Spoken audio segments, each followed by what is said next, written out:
In Dungeons and Dragons, what you do is to create a fantasized universe of the mind in which expediency to achieve your goal is more important than any kind of moral frame of reference to your actions. So we have a wizard now teaching the children of his magical studies. That's kind of far out. Mazes and monsters is a far-out game. Swords, poison, spells, battles, maiming, killing. Hey, it's all imagination. Is it? This is the Heroes Era. Oof, that needs to work. Okay.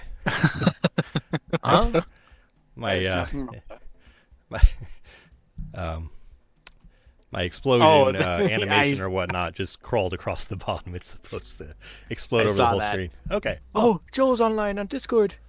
Oh, perfect timing, Joel. Okay, well, let's see. Where is this guy? Okay, anyways, welcome to the Heroes Era. I'm your Dungeon Master, Ben, and we're playing a game of Dungeons and Dragons. This is session 37 of our 4th campaign together, and joining me are Bodhi as Durian. Tough orc. Lost in space, doesn't know what's going on. Chris as Edward. You're just trying to hold it together for just a little bit longer. Jason as Desperado. Elf Paladin, I'm hoping to cure my friend of what ails him. And Joel as Peter. Hey guys, sorry. Joel, we're live. What's up, man? How are you? How's it going? Pretty good. We just did the game intro, so it is your turn to say your piece. Hi, I'm Joel, and I'm playing Halfling Sorcerer and Your Friend in the Dark. Very nice. And Perfect tonight we're timing, telling bro. a story, but we do not yet know how it will go. The players, the Dungeon Master, the dice, all of these will have a hand in how the game unfolds. This is the Heroes Era. Yeah. Yep. Yep. Yep. If you do need to catch up on past episodes, we have session recaps, and all of those are going to be updated this week, so they'll all be fresh. We might be 3 episodes behind, but for earlier episodes, they will be available this week. And of course, if you would please like our video, subscribe to our channel, and we're going to be playing Monday nights. We skip the first Monday of the month, and if there's a major holiday, then we'll tend to skip that if it's on a Monday. Our content does include descriptions of graphic violence and moderate language, so please be advised of that. Yeah. He's graphic violence. I'm moderate language. Sometimes we switch. Yeah, we play it up. When we last left off, you guys searching for a cure for Edward's lycanthropy followed the instruction of Tella at the Temple of the Moon, who sent you to the Hall of the Silver Dragon, which has been lost to the world of Gira for ages. This is the one of the main halls of the ancient dragons, where Shinduris was last known to reside. And last game, you at first were assailed by aberrations, finding yourselves in the Astral Sea, and this hall essentially ripped apart, each chamber connected by strange filaments of energy.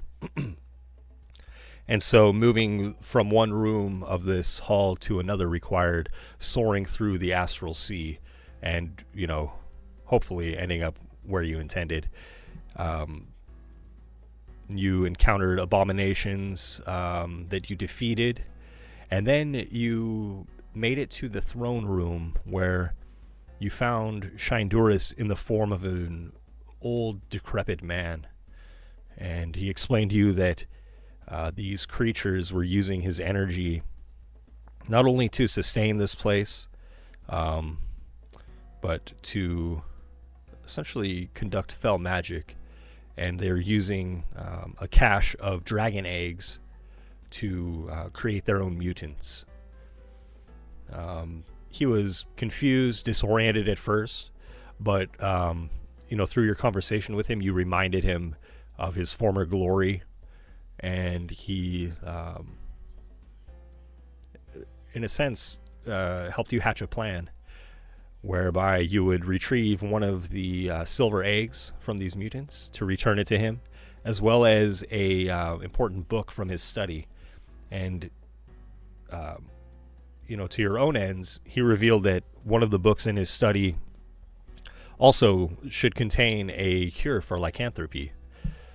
So you may be able to kill two birds with one stone in that respect. And so when we left off, he had advised you to seek the eggs in the garden of the temple of the hall. Excuse me. And he pointed out the platform to you, saying that if you just look beyond his throne, you will see it loosely tethered, and that it has drifted far away. And he warned you that there would be further aberrations and danger awaiting you there.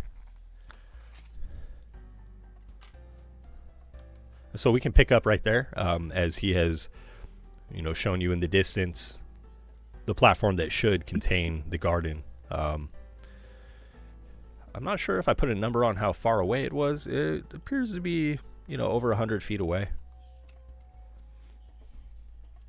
If I said something else, we'll just go with 100.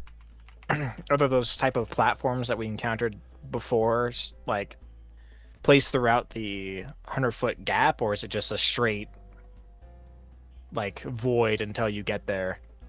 So you can see that it is loosely bound by the same filaments that look somewhat like a spider's web, connecting these different chambers.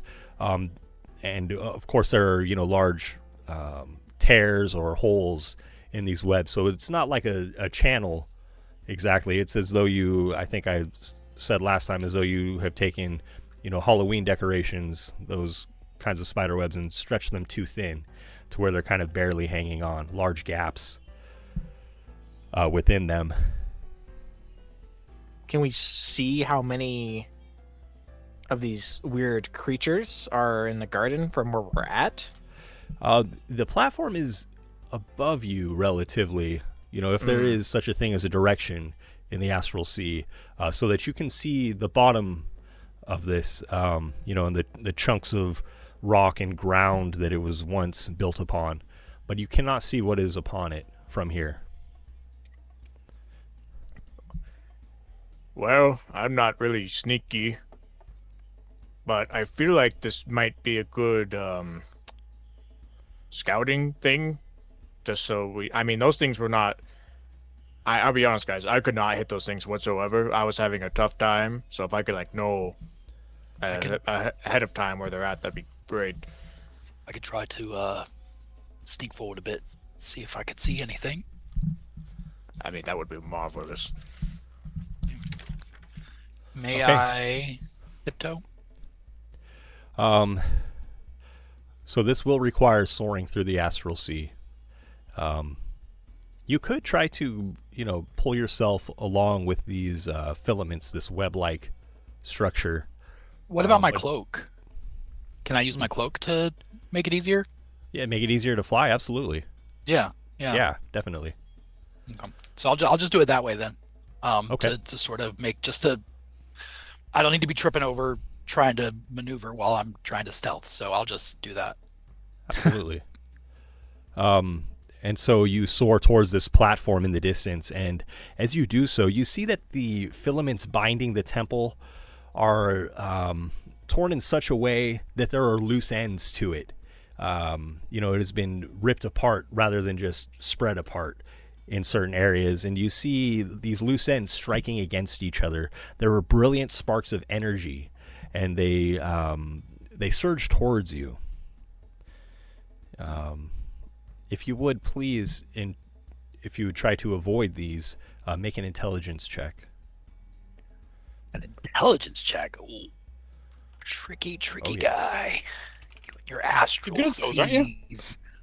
I'm decent at them. Really?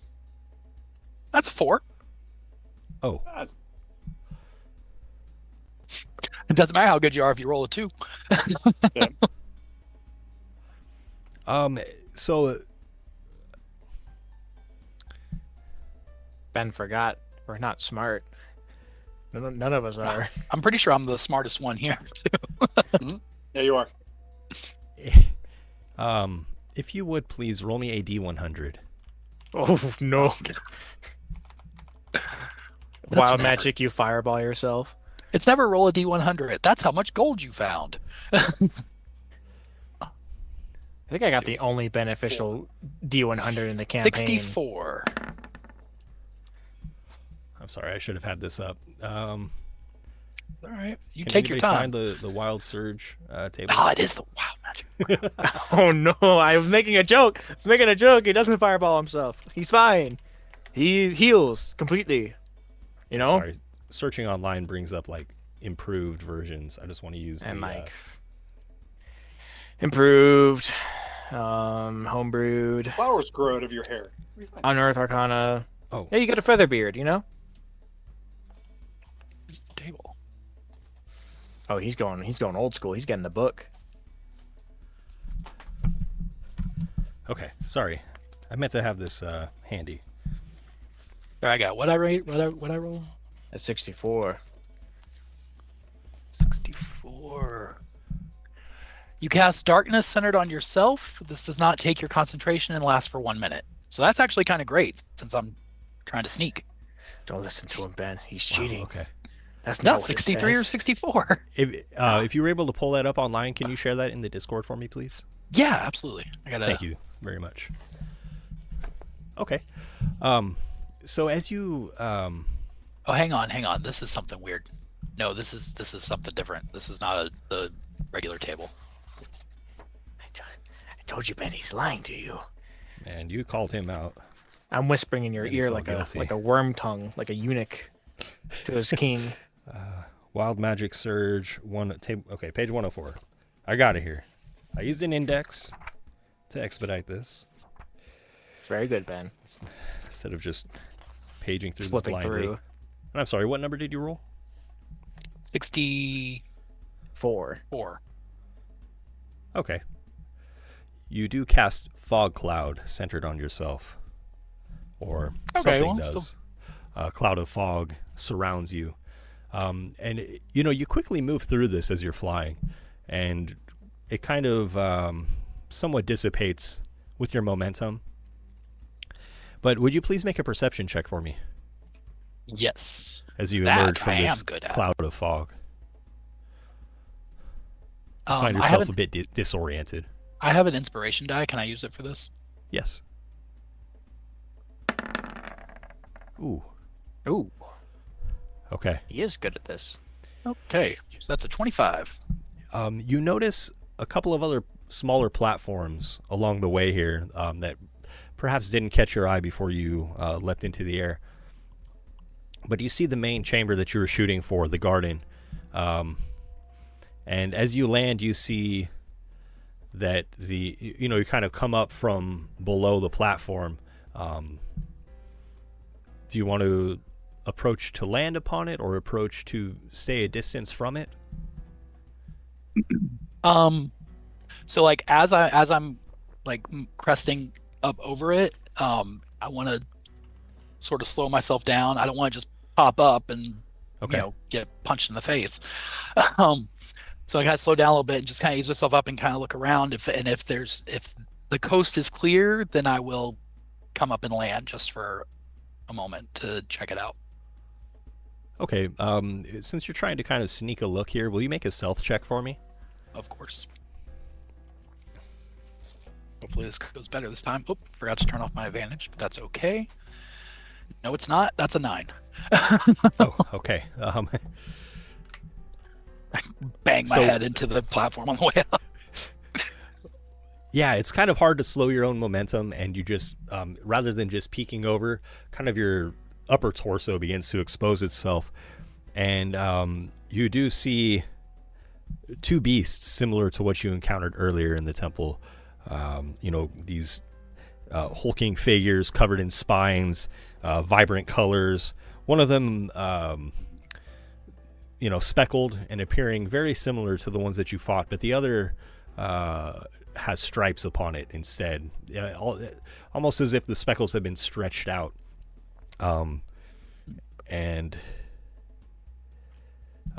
In addition to that, you notice in the temple garden there are 4 planter boxes, one near each corner of the chamber. There are 2 dragon statues that have had their wings broken off, much like the ones in the Great Hall, and there are spines growing from their backs, again, like in the altar room. On one side of the room, there is a pool that spills over the side of the chamber, falling away as mist into the silvery haze of the Astral Sea. And you see that there are 2 mutants there. One of them delicately swooning over a clutch of dragon eggs, and the other seems to be in some way, presiding over this, watching, and he has stripes circling his lower half, as if the spots have been stretched and grown around its calves and thighs. And as you emerge, the one not swooning over the clutch of dragon eggs looks at you and rushes towards you. Will you roll initiative for me, please? Yeah. So there's 2 total, or there's 4 total? There are 2 total. Okay. Okay, Edward, 12. you can act first. Straight back down. Sure. I'm just pop up and I see him coming, like, oh, sorry. Sure. Push off and try to head back to the same platform. Mm-hmm. Yeah, I'm just gonna make a break to get back to the rest of them. Much like on your trip there, you will need to avoid the loose and torn filaments. So please make for me an intelligence check. Okay. And I'm assuming you don't have knowledge of Arcana, so I was just going intelligence. I think only Desperado. I do not have Arcana, no. Okay. No. 7. Okay. That's fine though. Roll me a D100, please. Why not? See, this is Why fun. not? You're rolling a bunch of dice, stuff is happening. I mentioned something about wanting to play a Wild Magic Sorcerer in the next campaign, and I think Ben's just rolling with it. There you go. It's a 24. Your skin, as you fly through the air, turns a vibrant shade of blue, almost as though you would fit in with these creatures with their, their vibrant fur. There's one coming towards us. Oh, God. He comes out of the fog cloud, turning blue. And you have passed through this area before, so you notice the different landmarks. I won't require another perception check, and you make your way back to the group. And the lot of you see this hulking beast standing at the edge of the platform, and he looks out and spots the group of you.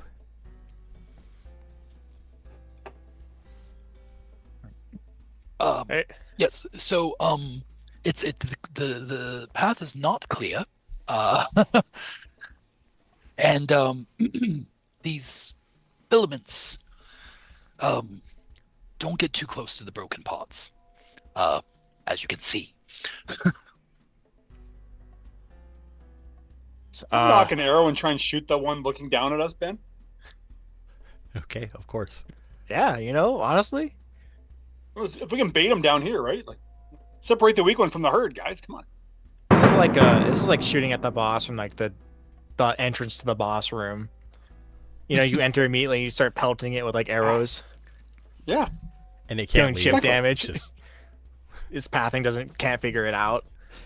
You find the one square that never gets touched. Go ahead, Desperado. Right.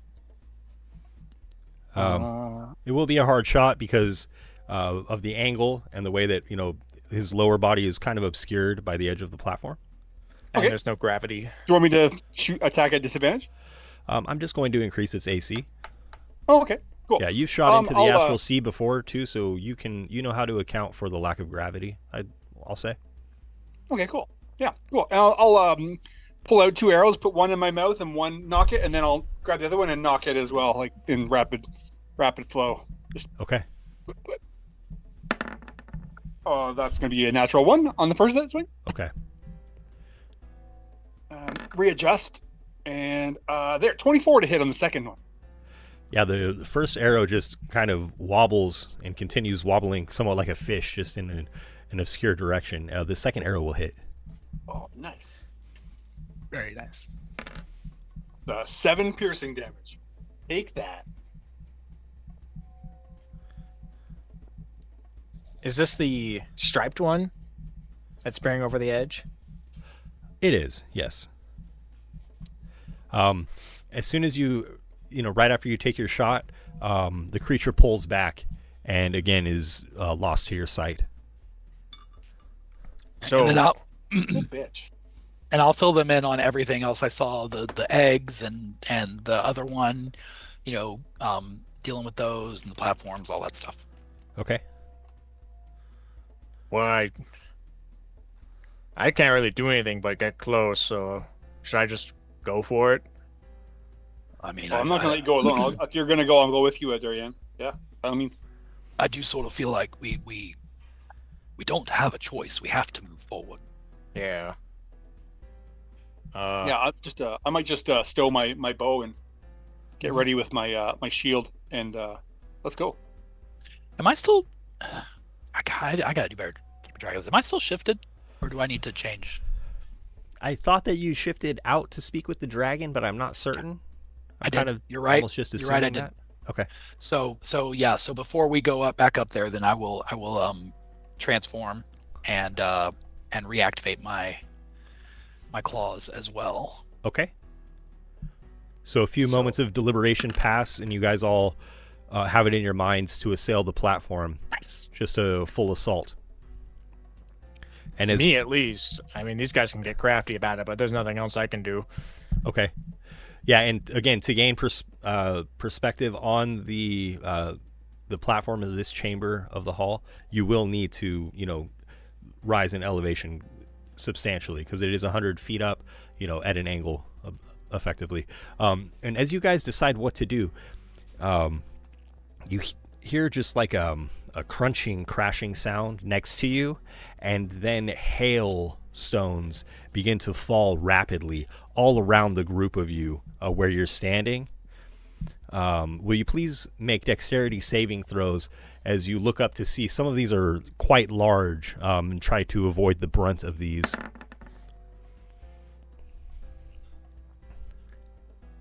So if you guys are within 10 feet of me, you can add my charisma. I was just. And I would have you guys group together as you're having your discussion. All right. Yeah. Get advantage on it. God, I 14. cannot roll for squat today, man. I gotta. Nah, it's good. It's good. It's not combat Me rolls, neither, Chris. 12. Okay. 12, 14 from 14. Durian, 8 from Desperado, and Joel. Oh, I think we lost Joel. He's frozen.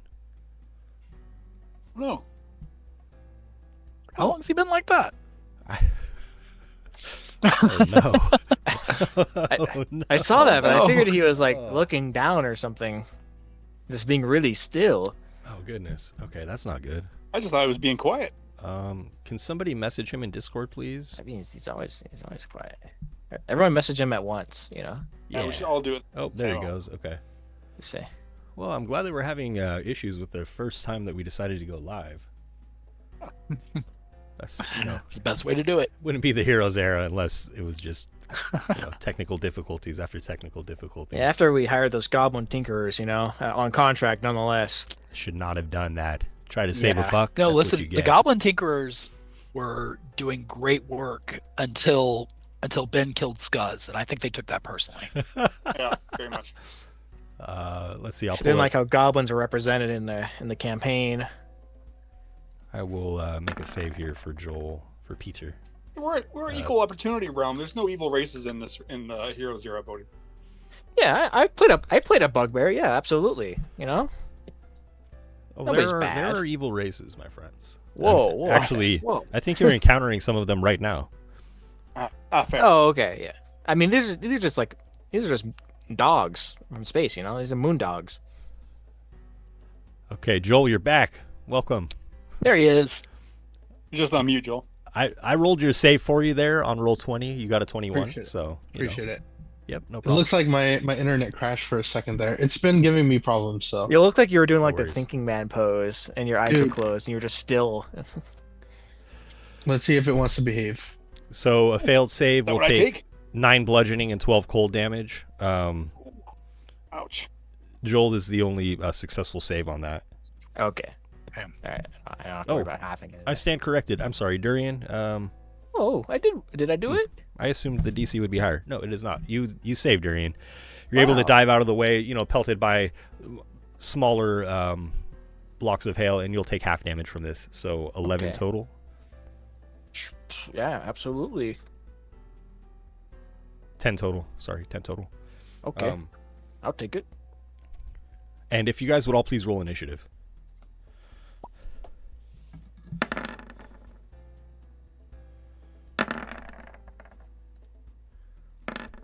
It's going to be a 21 for Edward. A 17 for Durian. 17. 7 for me.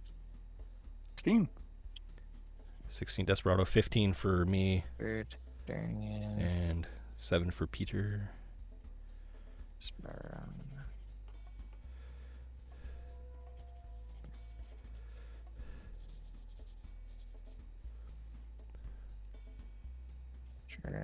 Okay, Edward, you can act first. Okay. So we're still down on the lower platform right now, Yes. and they're about 100 feet up, you said? Yeah, and this hail doesn't seem like a natural occurrence. I mean, obviously because you're in the Astral Sea, but beyond that, it seems as though it did target you, as it was kind of, grouped in a 20-foot radius here. Okay. Yeah, this- Is the my movement speed's the same in the Astral Sea, right? Like what? Yeah, because of your fly speed, you have pretty good control over your movement, actually. Okay, perfect. So my flying speed, interestingly enough, is actually my fly speed is 40 feet, Okay. which is slower than my movement speed because I have 50 feet of movement speed. Right, okay. So, but that's okay. So I guess for this turn, I'm just going to dash up the 80 feet Okay. and try to position myself more under the platform than, just kind of get a little bit of natural cover so that they don't see me shooting straight up at them Okay. as best I can. I mean, I know that's not Sure. Trying to stay out Obviously of they know view we're still, there. right? On Yeah. your approach. Okay. exactly. I mean, I know they know we're there, obviously, but Sure. And the way we're going to rule this is as you pass kind of the halfway mark, that's where the filaments are really splitting apart, then that's going to require the intelligence save, please. okay. Let's see if I can finally get one of these right. Ignore that +3. I forgot to take that off. 10. Okay. Roll me a We're all D100, rolling on please. we're rolling on the table today, boys. All of us. Ooh, man, yeah. No Ben, one's just keep exempt. that book open, bud. I don't know why I you got keep it putting here. I've got it. 15. Don't worry, I'm gonna get stone Okay. skin. I'm gonna be fine. I'm gonna For be the right as next rain. minute, you regain 5 hit points at the start of your turn. Hey, that's pretty awesome. good. All right. Until one of us fireballs ourselves, then it's not good. And because of your abilities, you're able to stop short of the platform and kind of hover there, below, out of sight of these creatures. After Edward is Durian. So I don't see the creature on the ledge at all. It kind of like backed away and then Right. made weather where there is no atmosphere. I'm going to. So I have 40 feet of movement, and I can rage, which gets me 20 more, and then I can dash. Or no, I think I'm just gonna move and dash like normal. I'm not gonna be too crazy with it. Yeah, I'm just gonna move and try and get like 80 feet closer. Just spend a turn. Okay. So you leap into the air, and again, there's the issue of the split filaments just sparking energy at you. Please make an intelligence saving throw. I'm scared, but I'm also happy to roll on the wild magic table. I say as I know three for will sure get I'm you not that. making the save. A D100, please. Yeah, all right. Let's see. Do I win? Do I get some cool stuff like Edward does? 73. Oof. Oh, that's not good. What'd you go? Oof. Oof. Oof. Fireball. So there are effectively 5 creatures within 60 feet. There's 2 on the platform ahead, and then your 3 allies behind you, basically at the halfway point. Okay. So roll for me a D5, and I will D5. put. We'll go Desperado 1, Edward 2, Peter 3, Striped 4, Speckled 5. I'm sorry, little ones. Did it go through? No. Okay. Oh, it did. 1. You said I was number 1. Desperado, you feel suddenly ill as you're poisoned. Please roll a D4, Desperado. Sure. I mean, if it would happen to Edward, that would have been the best case scenario. You are poisoned for 2 hours. Awesome. Okay. Durian. Whoops. I'm sorry. So what is your full movement for that? With dashing, it'll be 80. Okay, so you're next to Edward there. I think I poisoned. I poisoned Desperado. And I think I'll just end my turn there, right next to him, or as close as I can try to be. I can't really fly. More glide with style, and I'll end my turn.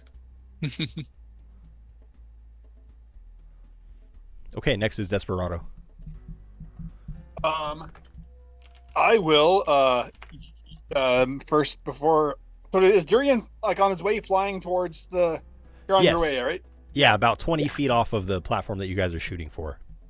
The first thing I'm gonna lay on hands myself for using 5 hit points to cure myself of poison.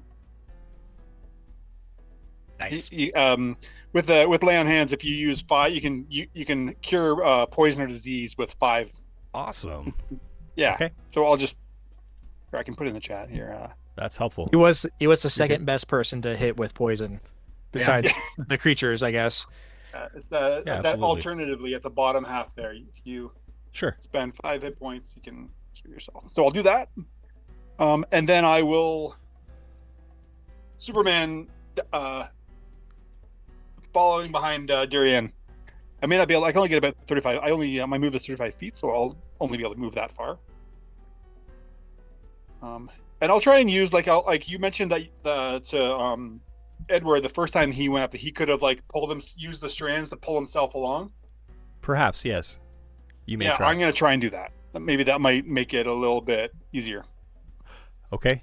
It does help you stay your course. However, you see ahead of you, that they have separated, torn, and they begin to cackle with energy that you would wish to avoid. Okay. To do so, please make an Arcana check. Okay.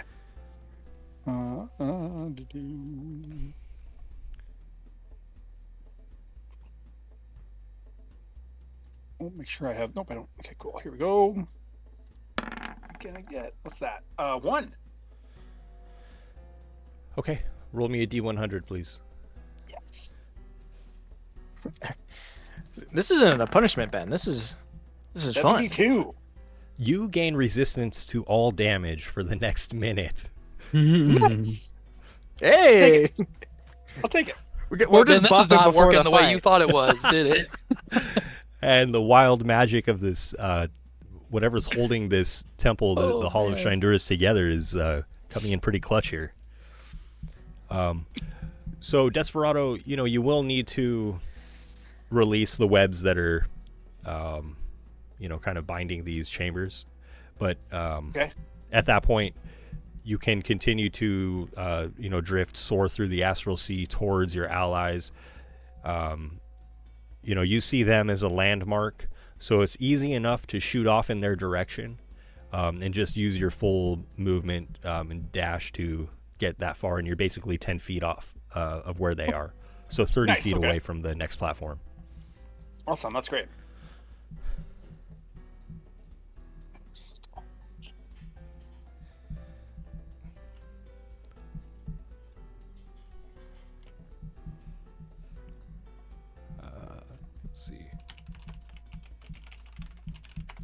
This is where one of those weird dog things looks over the edge and just hits us with a breath weapon. The striped Grexy approaches the edge of the platform and sees that you're very close. Hello. It says something that you cannot discern, speaking in some other language.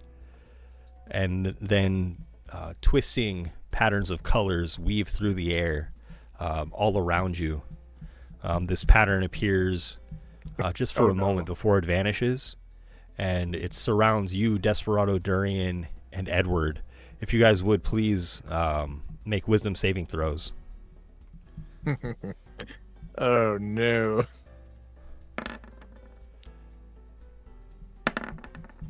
It's not bad. I'm too far away for that +3. I keep forgetting to take that off. So that's a 17. Okay. A 14. And 16.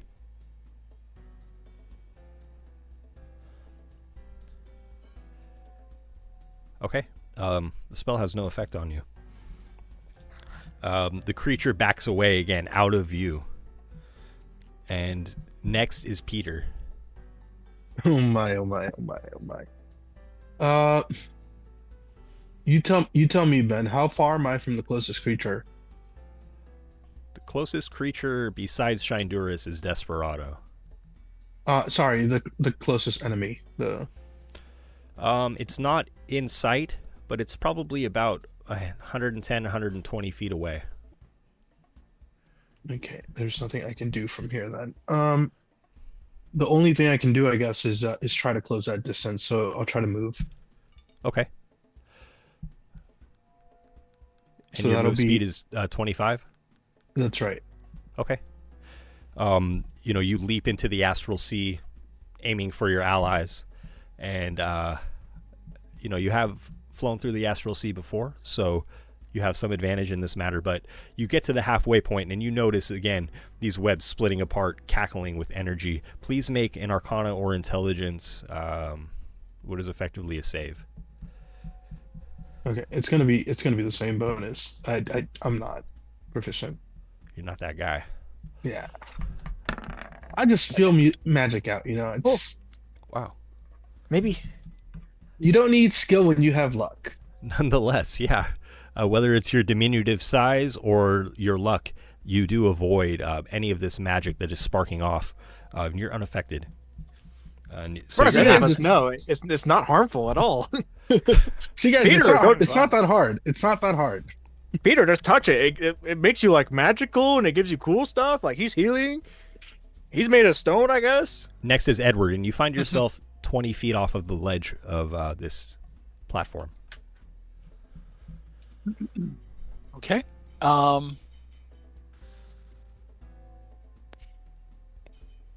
guess we just gotta go for this, right? So I'm gonna use my movement to just zip right up onto the top and land next to them and start swinging. Okay, yeah, you see the striped one kind of closer to the edge. The other is standing a bit farther back by the clutch of dragon eggs.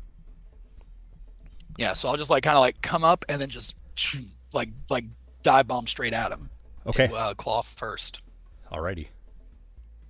So I'm gonna come in with a 12. 12 will miss. All right, I'll do a second attack. That's better. How about 23? A 23 will hit. 23 we got. All right. So it's going to be 6 cold and 9 piercing, I guess, because I'm stabbing. Okay. And then bonus action attack. Excuse me. We're going all out here. That's a dirty 20. That'll hit. Right. Ooh, that's a good one. Well, that's pretty good. It's 2 cold and 11 piercing damage on that one. Very nice. This monster seems a little bit beefier than the other ones that you have encountered, although your strikes are true and powerful. Like the other ones, when you strike it, quills shoot off of it and strike you, and In addition to that, its upper torso inflates, and this creature just grows in size. It's already a large creature, but now its upper body is just, disproportionately large, and quills shoot out again, targeting you. If you would make a dexterity saving throw, please.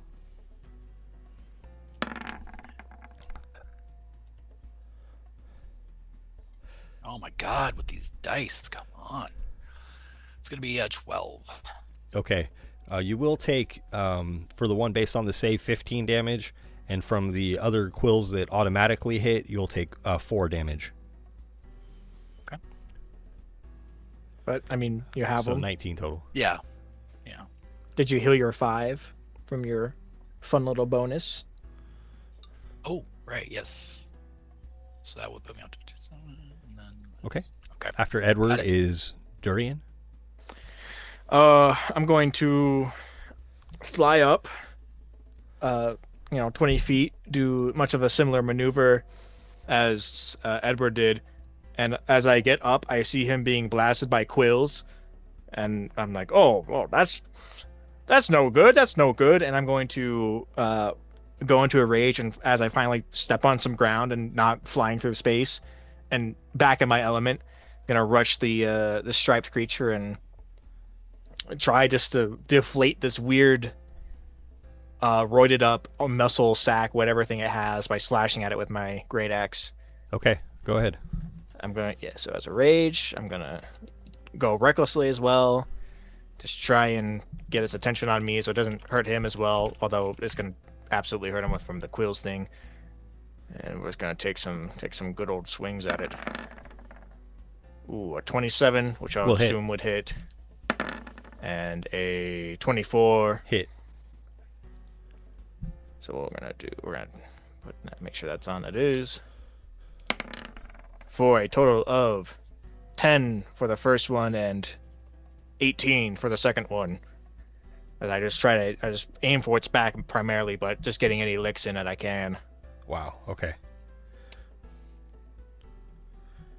And then as it does, the my ancestors, these blue spectral people, which I guess seem more at home in this place than anywhere else, just appear from the space and start taking the quills and jabbing at it with its own quills, just kind of annoying it. Okay. And as you do lay into this creature, you will take 4 piercing damage from its quills. It's just hard to get a clean strike on this, without being struck by these. Don't worry, Edward, we'll kill this guy, no problem. We'll get him dead. And on my turn. Okay, and this striped Grekti is effectively bloodied. And after Durian is Desperado. So I see my friends kind of carry on up over the ledge, and I'm gonna follow suit. And as I'm going up, I just unsheath my rapier, Ben. I'm gonna try and get in and strike this thing as I get within reach of it. Okay, absolutely. I can. Yep. As I eat myself up over, I'm gonna come down like in a 3-point superhero stance, and then immediately kind of come up and try and like jab because it's big, right? Like. Yes. Yeah, giant beast. So I can kind of get underneath it and jab my rapier up into its belly. Okay. I'm just imagining the thing with like a needle, just stabbing like a big beetle right now. Me? Yeah, totally. With a pointy end. Yeah, with a pointy end. I hope so. And I think we established these things are not evil, right, Ben? They're just. I guess I did slip up earlier saying that this was an evil race, but technically speaking, this creature that will not trigger that effect. Yeah. Yeah, they're in like we're in like a neutral realm. So here I come anyway with my rapier for 2 swings. Come on, the first. 25 on the first jab and 23 Hits. on the second jab. Hits. Nice. Not great. 15 radiant damage. Okay. Flashes of light. As my second stab kind of comes into it, Ben, I release here. I'll bring up the spell. I'm going to use a bonus action, releasing like this bright, like it looks like a huge flash as my rapier kind of digs into this thing, and I'm gonna do a shining smite. Here it is. So it's gonna take an extra 11 radiant damage. Nice. And then for the next minute, it basically glows like bright light, giving all my all attacks have advantage against them. Oh, very good. Okay, and so you will take 4 damage as you strike this creature. For sure. Just halved. I take half. Because I'm resistant. Of course he's a resistant paladin. Like, all paladins are resistant, right? Of course, yeah. Of course. I will. And Desperado, what kind of Yeah, armor are you make wearing? a concentration check, just in case. Gotcha, thank you. Sorry, you were going to say. What kind of armor are you wearing? I have a studded leather armor that was blessed by, I think it was blessed by Brahms after one of our battles on the regular realm. And It was what the kind Bean of Garden. armor are you wearing? The exact same thing. Studded leather, blessed by Brahms. I don't wear any. I'm wearing normal clothes. I got my pecs, my strong muscles.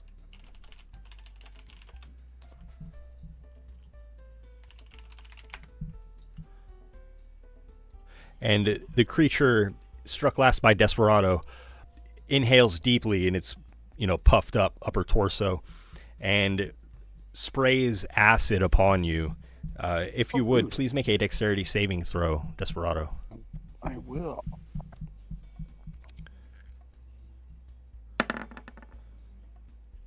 That is 23. Ah, okay. Nimble. I'm nimble, Ben. Absolutely. Yes, very good. You're able to dive out of the way of this caustic acid, and no splash or like a half damage or anything like that. No, sir. And the other creature, the speckled Grekti, rushes up towards you, gently putting one of the eggs down first, and runs up against Desperado, and Oh my gosh. tries to grab you. First of all, this is part of his claw attack, so this will be plus 6. He doesn't want to hit the advantage. Oof. Orc? That's a miss on me. My AC currently is 20. He probably should have, but I have already spoken. He will. That's okay. He will turn to the orc after that, seeing that Desperado is indeed nimble and well armored. And made of stone. Made of stone. Oh, that's Hard as rock, you know? It tries to bite your exposed forearm, Durian. Plus 6 here. 17 to hit. But it does hit, but it does have advantage if you want to see if it Oh, crits. thank you. Appreciate that. No. And this is plus 3 piercing damage. 8 piercing damage as the creature bites into you. Ow, I'm so hurt. Okay, let's see. Just taunting this creature. Yeah, they already jabbed some weird thing in my shoulder. I don't know what that is. I should not be taunting these things. Next is Peter. A little late to the party, halfway to this platform. Yeah, you said there. I still can't see the enemies, right? Like Yeah, unfortunately, this platform is just above you, at basically a 45-degree angle. How much further? You said 50 more feet. 50 more feet. I don't. Yeah, I don't have a choice then. I feel like my friends will need my help, but at the same time, I don't want to waste my spells yet. I am running low, so I don't have a choice. I'm just gonna keep moving forward then. Okay. I'm gonna keep moving forward the same as I did last turn. Sure. You find yourself, after expending all of your movement that's available to you, level with the platform. You can essentially see what is going on now. So you do have line of sight, but it will take your action and your move action. see. Yeah, there's nothing else I can do then. All right. Okay. That's it. Next is Edward. All right. Well, Edward does one thing well, so he's going to keep doing that one thing. Okay. Going for the big guy again. The big puffed up striped one, I think it was. Yeah. Yes. 13 is probably going to miss. Miss. Yep. Second attack. God, I'm rolling like crap today. That's 23. Hits. All right. It's going to get me 7 slashing, 4 cold damage, and then bonus action attack 24 to hit. Which will get me... That's going to be 3 cold and 7 slashing.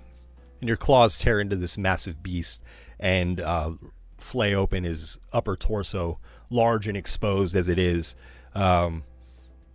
You will take 4 damage as you strike him, and the creature is slain outright. But you do heal 5. I was gonna say, Chris, you have advantage on against it, but you don't need it. That's a net gain.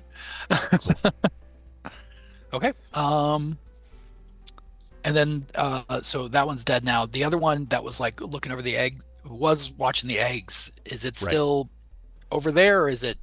No, it's moved into combat, face to face with Durian and Desperado. That's right. That's right. Okay. Still next to you as well. I will just sort of pivot around and use a little bit of movement just to position myself to kind of surround that one. Okay. With my friends. Sure. And that'll be my turn. Okay, very good. After Edward is Durian. Durian, who was fully intent on finishing off this big hulking one, watches as it gets shredded by Edward's claws. It's like, oh, all right, yeah, sure, and is going to take his axe and is going to swing at the other one, the spotted one that was nearby, forgetting for a second that gravity doesn't really exist here, and puts himself forward a bit way too much and is going to recklessly attack because of that. Okay. Just kind of forgetting his strength. It has no air resistance or anything. It's like, oh, hold on. It's going to make 2 good old swings. Oh, a crit. Ooh, tasty. So let's see. So we're going to deal that's going to be messy. A full 20 damage to him from the crit, 18 from all the weapon stuff, and 2 from the rage. Okay. And then the 22, which I assume hits, is going to be another 15 on top.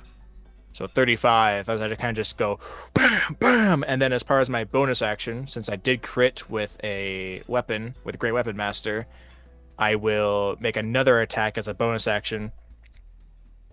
And so the creature is also bloodied. So I go 1 in, I take it out. I'm like, oh, I'm feeling a bit of bloodlust is going to go in one last time. For a 23. Will hit. I think I'll use I'll use a bloody charge, sure. Okay, cool.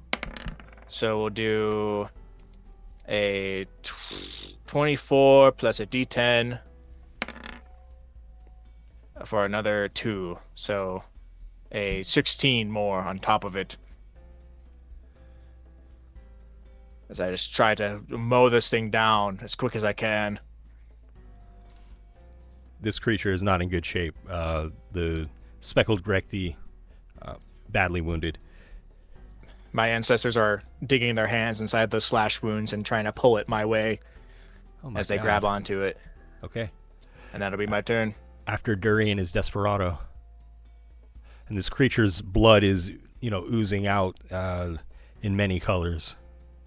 As I can see, I'm going to kind of join in with Durian's dance in this thing. Again, just trying to pirouette and move around it and jab at its underbelly like I did the other one. Okay. With my rapier, yeah. There. Okay, well, you guys have all the fun. 22 on the first hit and 11 on the second hit. Maybe one's good, one's bad. 1 will hit. Yeah. I'll just smack this out. Hey, look at that. 13 radiant damage. Sure. And as the creature is struck, with its dying breath, it inflates, and spines, quills shoot from its back against Desperado, Durian, and Edward. If you guys could all please make dexterity saving throws. Oh, I would love to make With the dexterity +3 saving through. Yeah, it was +3. Yeah, for sure. Oh well, now I took it off. Well, you don't look like you need it really. Yeah, that's a 28 for me then. I crit for a 25. Wow, very nice. And I got dirty 20 as well. Yeah.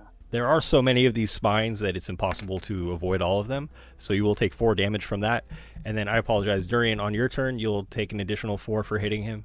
And then Desperado, Okay. you will also take 4. But as this creature's upper torso inflates, it then deflates and shrivels. All the loose skin falling around it, it falls to the ground slain. Okay. Peter, we've paved the way for you. Come claim your prize. I came to save you. I gestured towards the eggs. How many rounds of combat did we go through? 2. It was 3 at least, I 3? think. 3. Yeah. Okay, so I That have lasts for 7 more. So I have 7 more rounds of +5 healing coming. Totally. Yep. Cool. That is what, 65? 30. No, 35. Yeah, which puts me. It's almost exactly what I'm missing, actually. Awesome. Wow, you're looking better after this fight. I don't know how you came out of this with a net gain, but I small literally blessings. did. I mean, I touched mine and nothing weird happened. I didn't feel anything. Oh no, these things are remarkable. They're so Yeah, we gotta get like a portal here. You just like pop in and out every once in a while. And Peter, you're able to climb onto the platform now and join your companions. And as you do, you see massive red winged creatures, dragons, descending upon the platform. 2 of them. Oh. And your attention was fully drawn to this combat, so you did not even notice their approach. And as they just kind of land upon the other side of the garden from you, you see that on their backs are 2 kind of wispy, almost sickly-looking creatures that you've heard tale of but have never seen for yourself. Githyanki. Githyanki. Yeah, okay, good enough. And we will take a quick break at that, and we'll come back. Sounds good. Alrighty. Oh my goodness. Yeah, that was wild. Do you know how badly Sound of a I've hammer wanted striking to an play anvil echoes across the room. Like a Cyrus yankee? Hammerhand steps forward. Sturdy boots heavy against the stone floor. His broad, muscular frame is covered in soot, and the marks of countless hours at the forge. His gruff voice is steady, like the rhythmic pounding of a blacksmith. Ah, so you're curious about me, eh? Name's Cyrus Hammerhand. I come from Mount Hammer, the finest mountain you'll ever lay your eyes on. Raised in the forge, you could say. My hands, these hands, aren't just for shaking or holding a mug. They were made for shaping, crafting, making something that'll last. For years, I worked the forge. Hammered steel, shaped the finest weapons and armors you could ever ask for. There was no finer craftsman in the mountain, and that's the truth. But somewhere along the way, I saw the world around me. I realized that the work I was doing, the tools, the weapons, the armor, it was all for the wrong reasons. The world was raging, just like the fires in my forge after a long day's work. People fighting over petty things, kingdoms crumbling, lives shattered. I knew I had to do something. Fixing the world needed more than just hammers and anvils. It needed hands, steady hands, to guide it back into balance. So I picked up my hammer, a different kind of tool, a holy symbol of Brahm, the true forger and my guide. I'm still a craftsman at heart, don't get me wrong, but now my craft is more than just metal. It's people. I've got a lot of work ahead of me. That's what I do. I fix things. I heal the wounds of the world, one hammer blow at a time, until it's whole again. And if you're ready to join me, well, There's always room for a few more hands in the forge.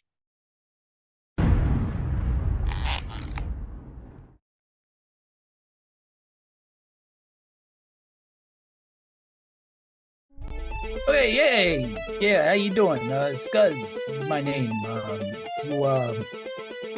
mean, I got a simple sort of life, sort of at the beginning. You know, I was born one of triplets, the youngest one.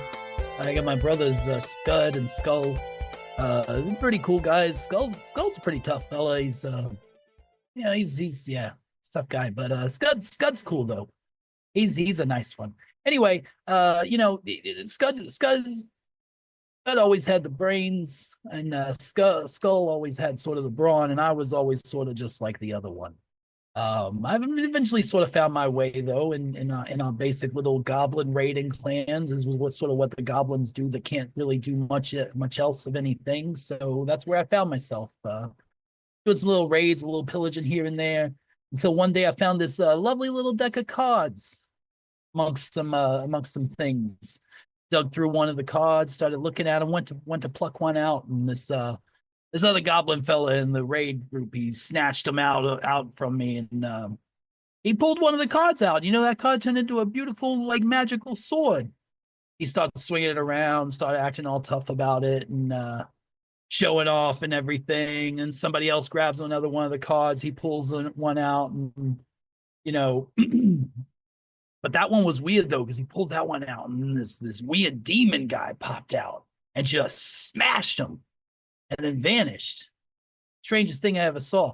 So I finally get the cards back. I pluck one out, and it just poof disappears out of nowhere. I felt this like weird sort of feeling in my brain, but like it didn't really do anything. And until later on that day, because for some reason I kept thinking to myself like something's weird about this, but I just too dang stupid to understand it. So I finally was just like, golly, I wish I knew what that thing was. And I wish I was just smart enough to understand how this magic stuff sort of works. And next thing I knew, it all made sense. I started seeing the weave, you know, the magical energy of the world, but like seeing as it functions, like mechanically. And I'm able to manipulate it in these different ways now. I don't know why that wish I made sort of came true, like a magical sort of thing. Anyway, so after that happened, I left the clan. I did a little time as a doing a little merchant shopping or a little merchant working, a little maintenance upkeep, things like that, and eventually found my way into adventuring. You know, there's a lot of money in there. A lot of people need things and do that sort of thing, and you sort of help people out a little bit. So that's what I do now. I'm for hire if you need me too, by the way.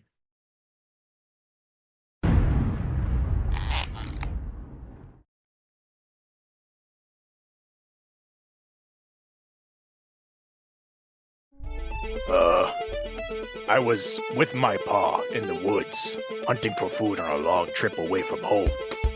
I was gored by a boar, and I was a little confused, and I was very sad. I took his book he scratched letters into, and so I could learn more about him. He didn't really talk a lot about anything. He was an orc of few words. I took his book, and I headed to find someone smart that could help me understand what all these letters mean and what words they make. Nobody seemed to understand or make sense of the scratches except a mage who was up and coming, and, you know, he seemed like he could help me understand what was going on here. He said he could cast a spell that would help me learn, but it costs a lot of money, and I didn't have any money. So I went to go north to the New World in search of knowledge or money, and the first place I got to was a nice farm run by a nice old couple, the Hopkins. The man of the farm who ran it, he would give me some of his free time when he had it to help me learn how to read Common, which was, you know, not what was in my father's book, as I learned later. But he couldn't give me all his time, so he had his son Kevin teach me. He was nice. He was pretty mean sometimes, but it was a good experience. Soon after, I left the farm to go wander and look for other orcs that, you know, that have been spotted, and then I maybe I could learn from them. I got some help from a small little goblin named Glasses. I helped him out once when he's getting stomped by some orcs, and I and some other goblins, and I asked him if he's seen any other orcs running around, and he seemed to he let me know whenever he was in the area. I met some okay people. I went to go do some jobs with, and then I just stuck with them when all my leads ran empty. There was a dwarf, a goblin guy, and like a weird wood elf that spoke funny. We're cool.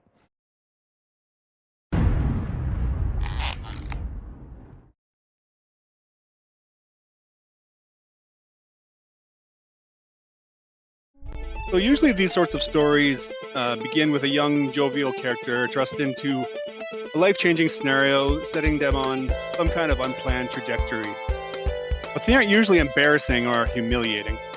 Oh wait, my apologies. I should introduce myself first. I'm Desperado Phineas Theos, the third of my name, after my grandfather and my great-great-grandfather. My older brother, Silverado, you might have heard of him.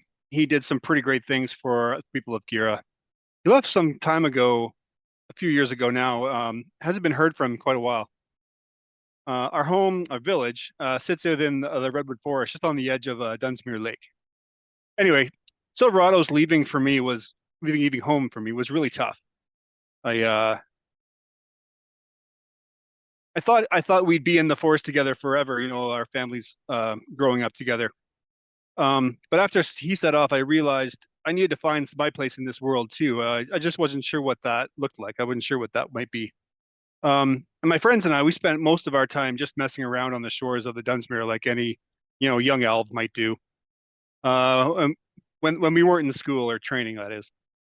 Usually these times on the lake were involved the weird games, always involved lots of wine. Not the junk from around here, the good stuff, good elven stuff. But on one sunny afternoon, everything kind of changed for me. It was a day like any other. It was sunny. It was nice. We were on the lake, between swigs of wine, knots of the good bread. Wine was a bit off. We paid it no mind though. It didn't matter. But I'll never forget that giggling, cackling sound. It still haunts me. We were laying there with our dipping our toes in the water, staring at the sky. Those days when you're just trying to avoid the world and that's catching up to you. It was one of those times, all of a sudden I began to realize something was amiss. Not quite right.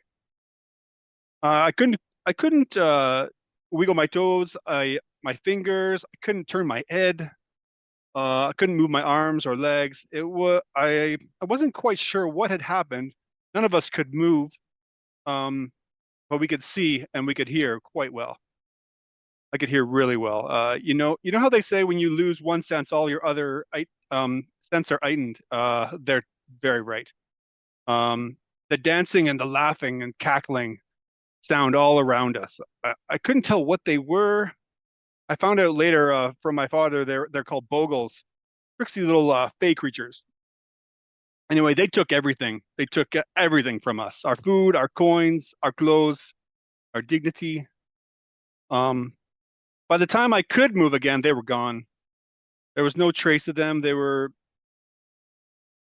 we were on the shore of the Dunsmuir, naked, exposed, robbed, and humiliated. I promised myself I'd never let my guard down like that again, especially around fays. And after that experience, I took my training much more seriously. It opened my eyes to the world and the things that are around us. Nothing is as it seems in our world, and even in times of peace, things can change in an instant, it seems.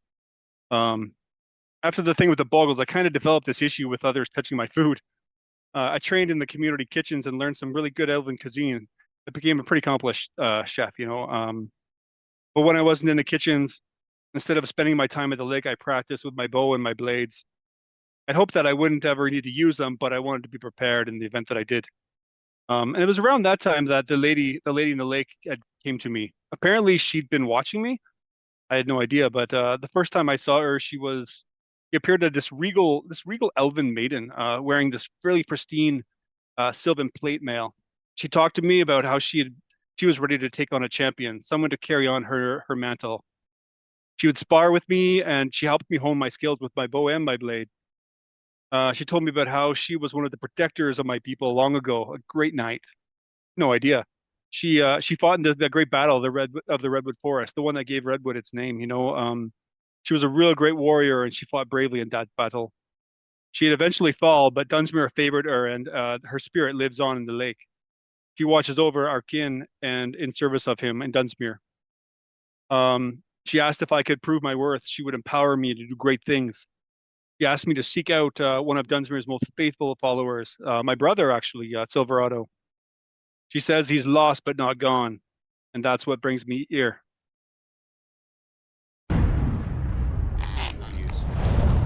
Tend to be in space. Yeah.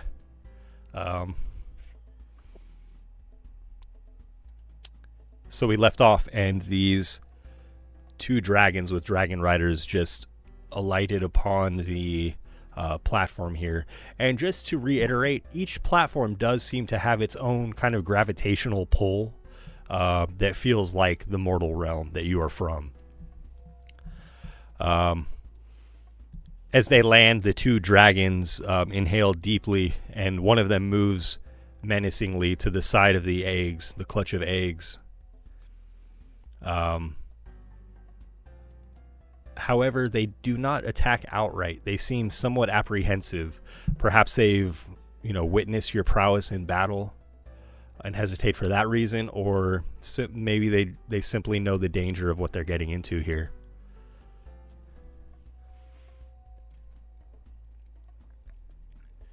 Hello. And it is the dragon rather than the dragon riders that responds. Yeses. I thank you for not immediately trying to kill us. We seen you kill the monsters. We came for what we came for. Can I see if there's any red eggs in the pile? There appear to be eggs of many colors, red among them. Is it the red eggs in that pile? I assume you want those. We come to take the red eggs, to crush the others. Well,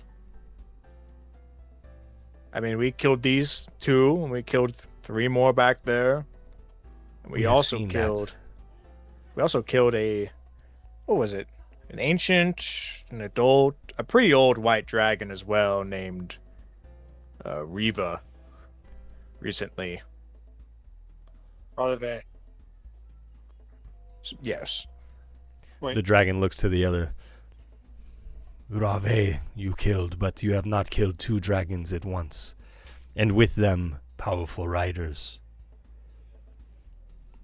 Of that, I don't doubt. This will not end well for you. Let us take the eggs, break the others. We only...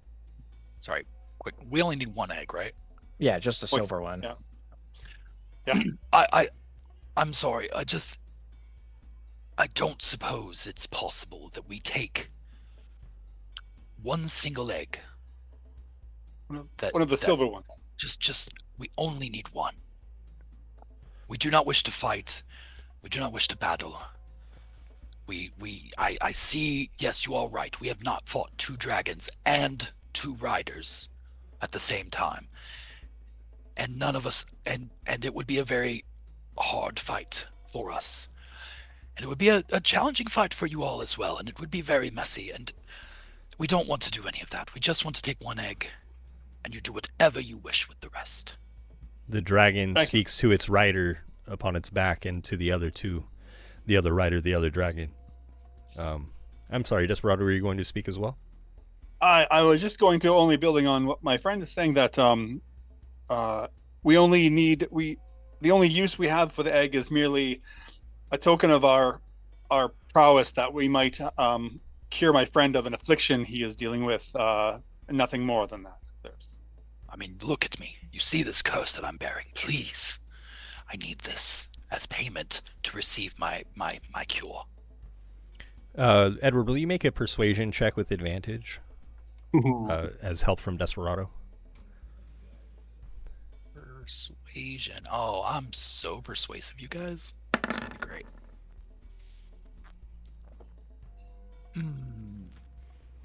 That's a 13. The Githyanki on his back says something that you can't understand. The creature says, or excuse me, the dragon says, "Who will you bring the egg to?"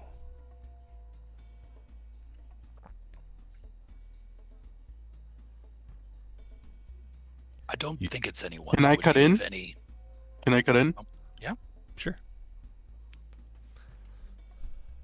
Our Lord sent us on a mission to capture a dragon's egg.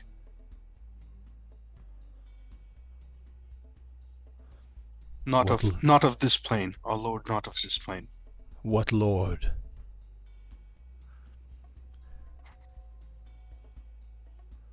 We serve. Do you offer a name, Peter? I do. Okay. It's gonna be bullshit. I understand that. Lord Periwinkle Balderdash. We serve the Sun Lord. The sun in the sky. Peter, make for me a deception check, please. I'm going to use my luck on this. Yes, please do. Yeah, seems prudent. I feel like it's important enough. Yeah. Yeah. So this is going to be at advantage, Ben.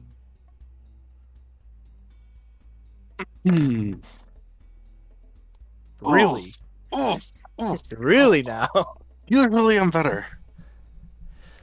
You see Actually, Ben, I'm going to also use a sorcery point to reroll one more time. Okay. Because I feel like I can do better than this. This is not a 13. This is Let's not see if me. you can do better than a 13. Yeah. Come on, Peter. You're a smooth talker than that. Come on. No, you're not. No, I'm not. Nuh-uh. Listen, you can't fight fate. Yeah, clearly. All right. Yeah, clearly we're supposed to fight these dragons. The dragon begins to crouch upon its back haunches as though it will spring forward. The rider then kind of pats it on its neck to stay it and says some words you do not understand. The dragon then asks, "Not Shografleece, your true lord. Do not lie." Well, it's Shinder's, and Lunar to an extent. The other dragon roars intimidatingly. The one that has been speaking with you says,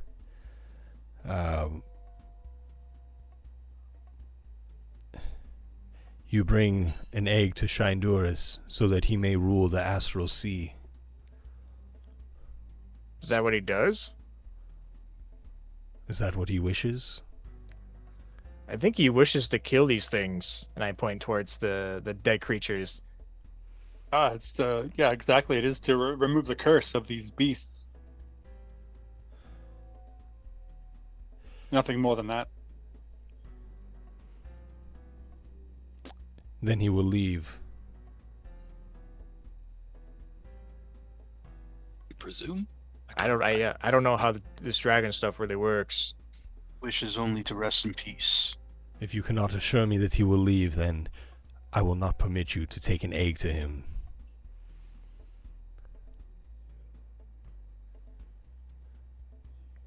I mean, he didn't say anything of the contrary. I'm curious as to what is it that he could do with this egg that's so threatening to you? Right now he is weak. He could come into a new form and grow in power.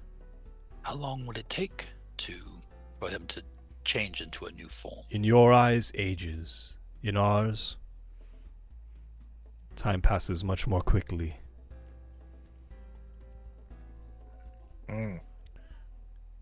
What if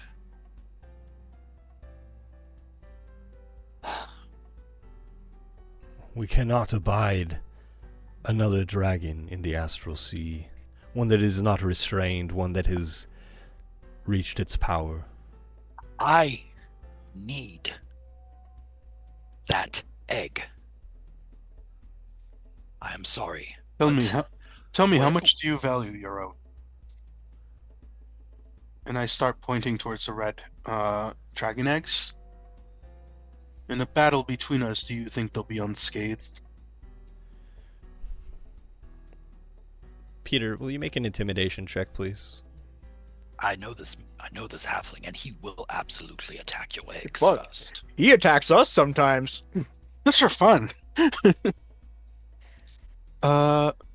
Intimidation is surprisingly not my strength. But we're gonna try it anyways.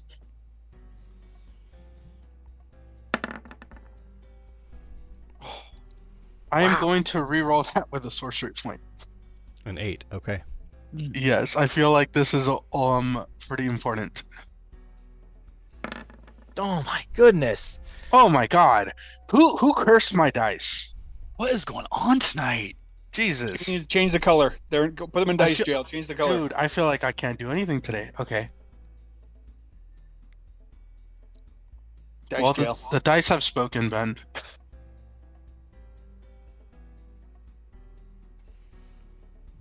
We will not permit you to take an egg, but you may leave without dying. I need you to understand something. If I leave here without that egg, I might as well die. We are not leaving without that egg. And if we don't, then you are not leaving with an egg. I don't care if you kill me in the process, because I have nothing to live for beyond here. Now, if you want your precious little ruby eggs over there, give me what I need.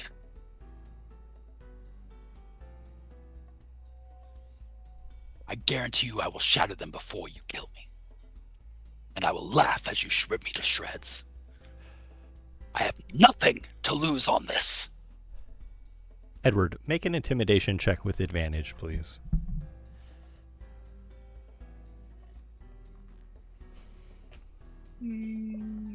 Where is intimidation? Can you get guidance?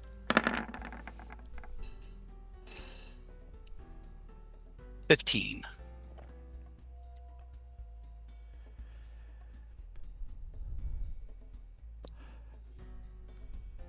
We will allow you to take one egg, but if Shinduras does not leave, then we will kill him in his new form. And you as well. I don't care what you do to Shinduras. That's not my business.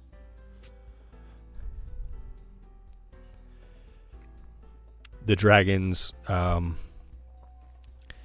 up a silver egg precariously in its claws, and it sets it down upon the ground and rolls it towards the group of you.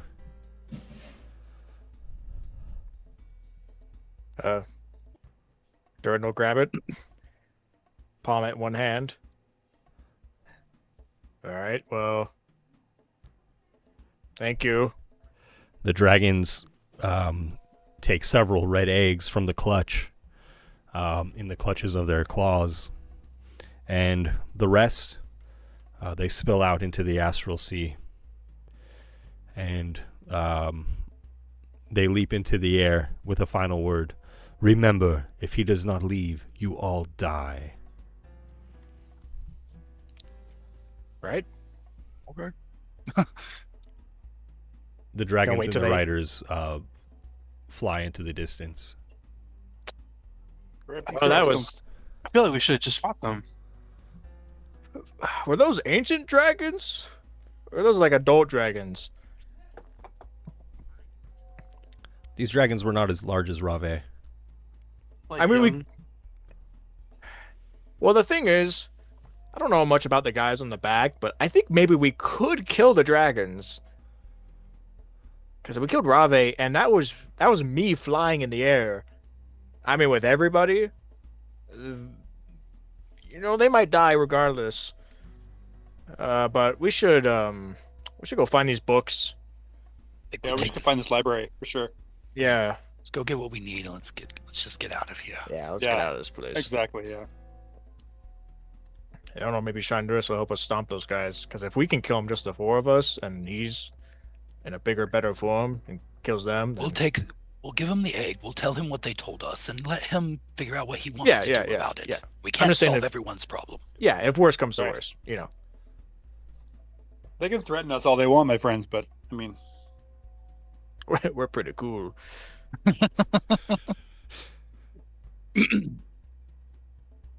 right, I guess we'll. Can we tell where the library is from here? I think. Make a perception check, please. Nice. Can I help him? Yes.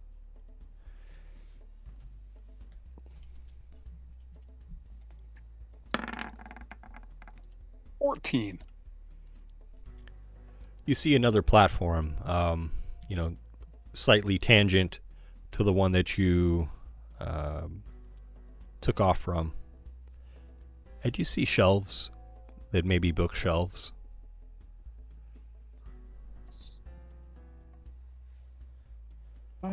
Well, that looks like the direction to go, my friends. Let's give it a go. I'm just gonna lay on hands myself for 17 hit points, Ben. That'll put me up to 60. And I'm gonna cast a Cure Wounds on myself as well, just to get. You never know. What is wrong with me today? It's like I'm cursed. Don't say that. You know. Maybe it's because you didn't touch the funny wire thing that gave us all beneficial powers. And so the platform you're on does not appear to be connected to the library. So you will be, you will not have those filaments to guide you on your way. Okay. I guess we'll go backtrack to where we can find a filament trail to go follow. Hey, Edward, you're when you're flying, does it feel like flying in our realm, or you're kind of more floating? It doesn't. It's strange because honestly, I haven't flown much in our world. That's still new to me as well. But it's meant for it, right? It's yes, it's very similar in how it feels to navigate. But I do feel the air around here feels different. You know, there's air. The atmosphere, whatever it is. How would you feel about me being your dope on a rope? If you fly and I float. Yeah, can we all just hold on to you and you fly, since you have better control? I suppose like a we could chain. try. I mean, does that seem viable based on the little bit of flying I've done around here? Edward will be like a horse drawing a carriage, essentially. Yeah, I mean, there's no gravity. We're not gonna weigh him down. It might work.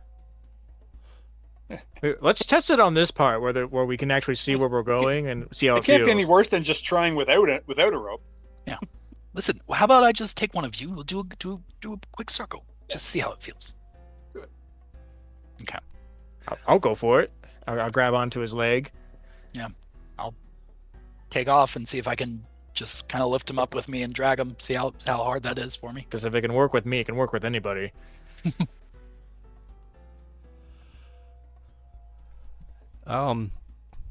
Yeah, you seem to be able to fly just as easily, perhaps a bit slower. Yeah, that's what I was gonna say. I imagine it probably slows me down a little bit, but that's all right. Yeah, at least the accelerating part of it. Yeah. Okay. Well then yeah, we'll do that then. I'll grab a hold, everybody.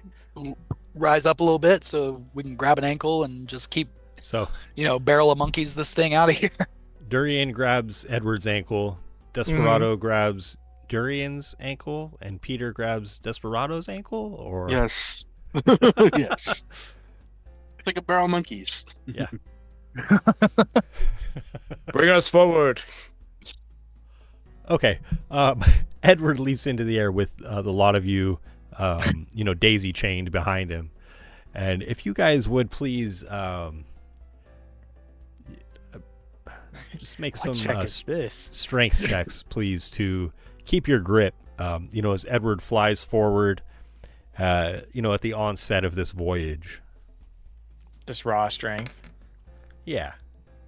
Can I use guidance on this, Ben? Yes. Guys, we're all going down. I'm sorry. What is happening tonight? Oh my god. Who cursed us? Who did the black magic? Oh gosh. Okay. I think we rolled over a 10 like 3 times. Desperado, you have, a strong grip on Durian's ankle, and when he loses grip of Edward's ankle, you're able to propel yourself forward and grab Edward again.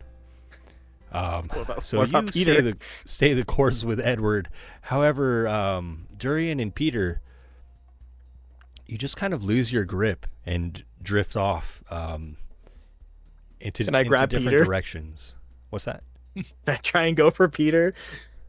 Peter, it's like Interstellar. No, I'm drifting in the void. Peter, you can try to get Peter to navigate effectively. I'm gonna fly up into space. No, I'm not gonna be found ever again. It will require your focus, so you can make an intelligence check to try to I know how this is your path. I know how this is gonna go, so I'm gonna say that I'm gonna do the same. Okay. I with how we're rolling, I might just be dead. I'm already expecting this to not go well for him, so I'm gonna do the same and try to retrain him. I thought that was gonna be a 1 for a second, man. That it would have been so funny. Almost was. You guys just try to reconverge here. Oh, we're so good at this. I don't know if an 11 and a 13 is good. Meanwhile, Edward's just like, "Oh, they're dead. Hold on, Desperado." Hey, that's the first roll I get over 10, so I'll take it. The two of you are able to sync back up. Edward, do you continue with Desperado towards the platform, or do you circle back for your other allies? I'm holding Peter by his arms. How close are we? How close are we to the platform? All right, do we still have a little ways to go? You can always drop me off if you want my friend, and then go back for them. Well, that's what I was trying to figure. If we still have a little ways to go, then I'll circle back now. If we're like right by the platform, then I'll drop off Desperado and go back. I think you're, you'd be like 20 feet from the platform at this point. You and Desperado. Okay. And then the other two are, more than 50 feet behind you. Okay, yeah, no, I'll swoop back down and catch them first. Okay. I'm gonna take Peter up by both his arms and say, "Peter, you have to live for me," and I'm gonna try and throw him towards the other two.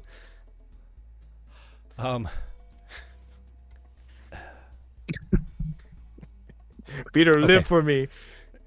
Edward, you circle back to get Peter and Durian, and as you do, you feel before like a current pulling at your mind, trying to pull you off course. And because you're in control here of Desperado, would you please make an intelligence saving throw with advantage, Edward? Sure. You can add. I'm with you, so you can add my charisma on your save too. Yeah. I mean, these have gone so well so far. They've been swimmingly in the past. There's nothing that could possibly go wrong here. Not bad. Oh yeah, that's 13. We're just sticking with the 13s. It's a great blue, by the way, on your dice. Yeah. As you're trying to reassert your focus, you do feel it taking its toll on your mind. You will take 6 damage, but you're able to circle back and grab Durian and Peter, and the group of you just rejoin and move forward to the library. And Edward's got a little blood coming out of his nose from it. Absolutely. As you land, the library looks as though it used to accommodate more books. There are many empty shelves, but the books that remain seem to be in good condition.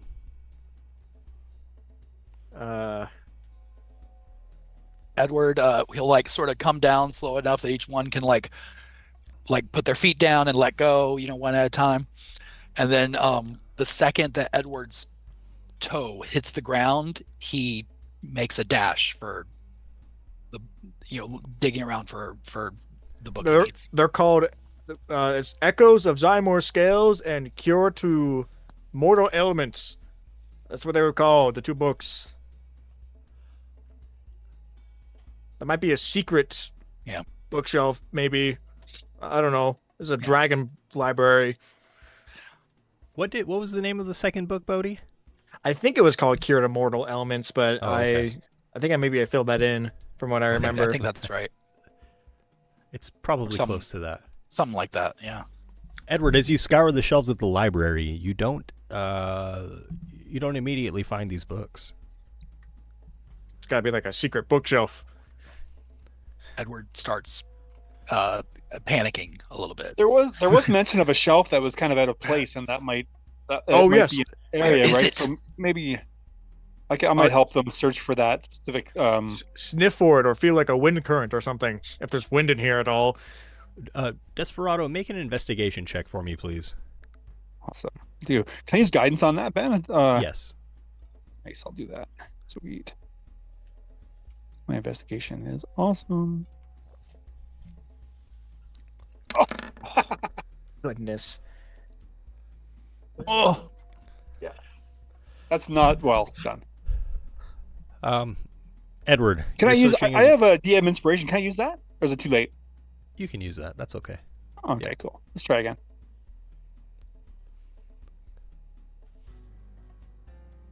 Can do better than that, right? Hey, that's better. 30-20. We need it. You notice that one of the shelves seems shallow, as though there is room for something behind it. Sorry. So, the shelf it's like there's a false back. Indeed, there does appear to be. Nice. I'll see if I can find a button, or if there's something to push or to pull out, or it's like a pressure plate that's there, or. Sure. As you push on it, the panel is easily removed. Nice. And you find a silver shelf with dragon bookends surrounding a small collection of well-preserved books. And there are 7 books here. And the 2 that you search for are among them. Just for fun, I'll put them in the chat. And The Virtues of Vapor, Chromatic Shadows, Aerial Arcanum, Echoes of Zymor's Scale, Whispers from the Wind's Library, Mortal Curses, Cleansing the Blood of the Unclean, and Dragon Watchers, A Complete History of the Chosen Few. I'm going to take the 2 that we need for sure. Whoop whoop. I'm quite curious in this one. Was it Aerial? What was it called? Sorry. Aerial Arcanum. Yeah. That maybe there's something in there that might help us with bringing back the mountain that is floating above at our home realm. Interesting. Or something related to helping us. Yeah, with that, I might. Yeah. Sure. The subtitle of it is Spells of the Stratosphere, so that's solid reasoning. Oh, okay. I mean, is it stealing if we take these, or? I mean, he is the moon. We can just give him back eventually. He'll outlive us. Can I please see that one? Yeah, no, I give you both. I got the 2 we need for sure. Yeah. I'm gonna take the Mortal Curses one, and I'm opening it. I'm going through. I'm looking for lycanthropy. I'm taking the Blood Curse or any of that. I'm taking the Dragon Watchers one. Okay. Seems like fate. I should see this. In the Mortal Curses book, Cleansing the Blood of the Unclean, you do find a passage for lycanthropy, and it involves a ritual cast beneath the full moon, and it involves transfusion of blood from another creature. And it would appear, at first glance, that whatever creature or person you use for this transfusion will transfer to your own essence. Like, you absorb them? In a sense. Okay, we'll just find a guy, I guess, and... Yeah, we just gotta, Let's find a dude. Let's pick up a hitchhiker on the way back. Like a bandit or something, and... Yeah, we'll give you a ride in our wagon. Come along. So does it say, how does it read so like that person, like, does that person have to die? Is it a sacrifice kind of thing, or? It would need to come from a sacrifice. Or something that has been killed. So it doesn't have to be a willing sacrifice. You mean like a dragon's egg? I mean, we could use Kevin. You might have his urinary problems afterwards, but I think it'd be oh my god, a good price to pay for not being a lycanthrope anymore. Jesus. You will have some time to figure out the details on that. Seeing as it does need to be done beneath the full moon, which should be on Gira, the 10-day moon. Hey, Ben. Yes, sir. Yeah. Can I try to sleight of hand aerial arcanum without my compatriots noticing? Desperado, do you notice? I think I noticed. Yeah, because you were already eyeballing that Steal one. from your enemies, bud. Don't steal from your friends. I feel like I should just take all these, you know? If I notice that you noticed, I'm gonna look at it and then I'm gonna put it back. Oh, I'm sorry. Just to clarify, because Desperado had already pulled the book. That's why I would not allow a roll. Yeah. What about I'm sure he'd be nice enough to let you look at it, but oh, yeah, you can totally look at it. The other one I was looking at was the Chronicles of the Fivefold Betrayal. Is anyone taking a look at that one yet? It feels pointed towards you. Not like a mean way. No. Counter Rituals is where it caught my eye, because like we've been coming across a lot more dragons than I was expecting already. So Counter Rituals against dragons sounds useful. As Peter takes this book and seeing that there's like, I don't know, like 2 or 3 of them left on the shelf, is like, fine, yeah, I'm just gonna take the rest of them. I'm just take the rest of the books. And we plundered it already. What's the point of leaving a few? I mean, you're not wrong. I mean, honestly, the temple or the Hall of Shinduras has been sundered and plundered. Many of the valuables taken already. Would they be better off here without you, without Shinduras, or would they be better off in your custody? I mean, it's fair to consider that as well. Yeah. I mean, hey, I think it's fair to say as a group we would take them all, but like not one of us is going to have more or less than another. As a group, we'll take all of them with us and have them as our party fun. Yeah, and if you guys have specific interest in any of them, that's fine. Like obviously, Durian has interest in Dragon Watchers, A Complete History of the Chosen Few, Immortal Curses to Edward, Aerial Arcanum to Desperado, Chromatic Shadows to Peter, and so that would leave The Virtues of Vapor, Echoes of Zymor's Scale, Whispers from the Wind's Library. I mean, if you guys are fine with it, I'll hold the last couple. Yeah, that's good. So it feels like two of these are just made by Shinduras. I think he wrote 2 of these books. We could just ask him about it. I mean, I'm kind of his relative anyway, if you think about it. So it's kind of my books. By bloodline. I don't know if that's a thing, man, but I'm not related to the moon, no, but I'm related to a dragon watcher, so it's gotta be close enough, right?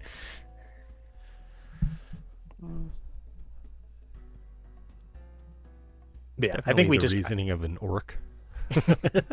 Yeah, if you're going through like 3 like mental like gymnastic loops, just like they're mine in the end. And Durian, you notice in Dragon Watchers that there is a passage speaking specifically about Reynald, of course, because he was one of the Dragon Watchers. Yeah, I don't know if I have time to read it right now, but Sure. Yeah. Thumbing through it, it does seem this is like dense. kind of a convoluted account of what has happened. Okay.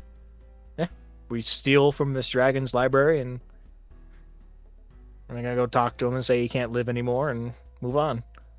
Technically, it's a library, so we're just borrowing them. We just don't plan on returning them. Well, it's stealing by that point then, because you have intent not to give back. And Well, I mean, we're Shinduras just had not going to be back. Shinduras had requested Echoes of Zymor's Scale, right? Yeah. Okay. Thank you. Right. Well, let's go back, I guess. Yeah. See if there's an easy way down, or if we have to go play Barrel of Monkeys again.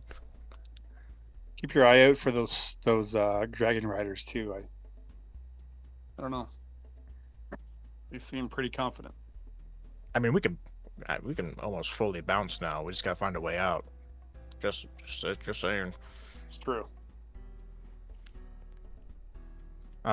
Durin will go look for an exit somewhere. See if there's a way back to where Shinduras is at. Sure. You guys can find yourself back to the throne room where Shinduras is, in the form of an old decrepit man. He raises his head as you enter. I did not think that you would return. Yeah, there's these two guys riding dragons that showed up. They the Githyanki. Yeah, they took a bunch of red eggs. Were able to barter for the silver one you asked for. We have it, but they crushed the rest that were remaining, which I know isn't good. He grimaces as though feeling the pain of this. And they said that they would come back and kill you and us if you, when you reborn or whatever it is you're going to do, remain on the astral plane. If you don't leave. That will not be an issue. You will take me with you. Oh, okay, yeah, all right. It seems like wins all around. And then you retrieve the book that I sent you for. Yeah, we took all of them. Just as well. Being honest. I fear that this hall will be lost to the Astral Sea and will not find its way back to Gira. Well, before you leave then, you must bind my essence to the unborn life in this egg and then slay me and bring the egg through the portal. Oh. Okay.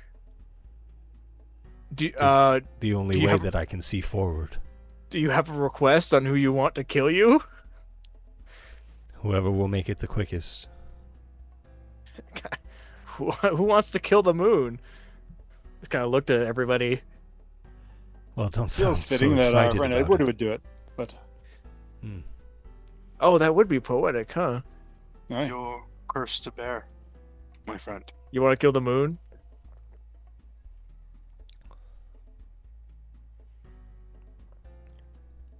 Edward kind of turns and just sort of walks away for a minute. Did I say something bad? Well, you are a bit indelicate about such matters, but nonetheless, first, you should perform the ritual of next life and with haste before more of these aberrations come. Yeah, they use the sure. portal in the altar room to come to and from. Yeah, let's help. Well, do we know how to do this? Do we know how to bind his essence to this egg? It is in the book, and you, Peter, will need to lead the ritual.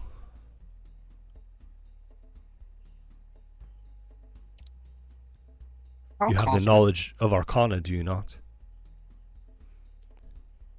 Arcana is like a strong word. More like it's like a vibe, you know.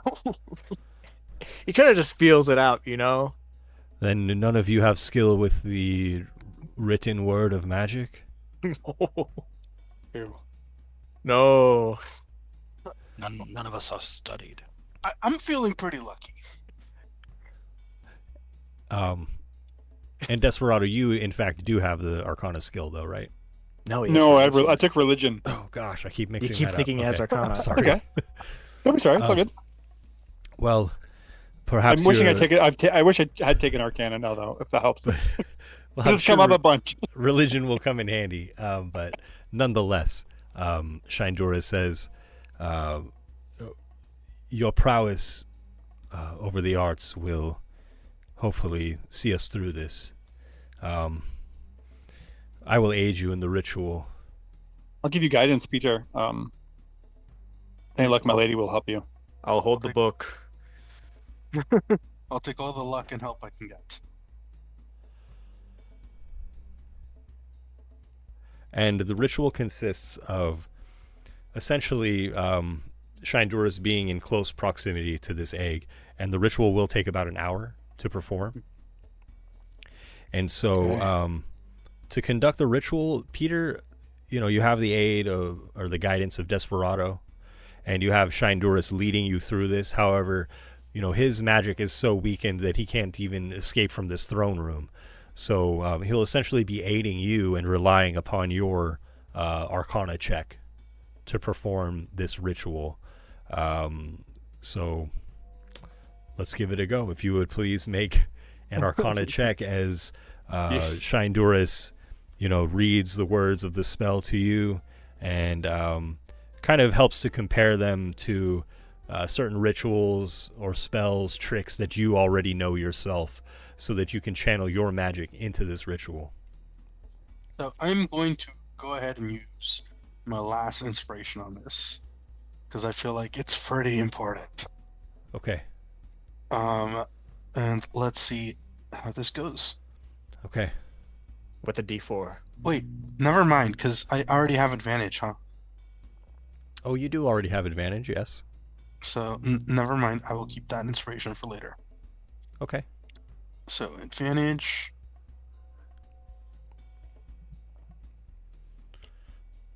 Arcana. Yes, please.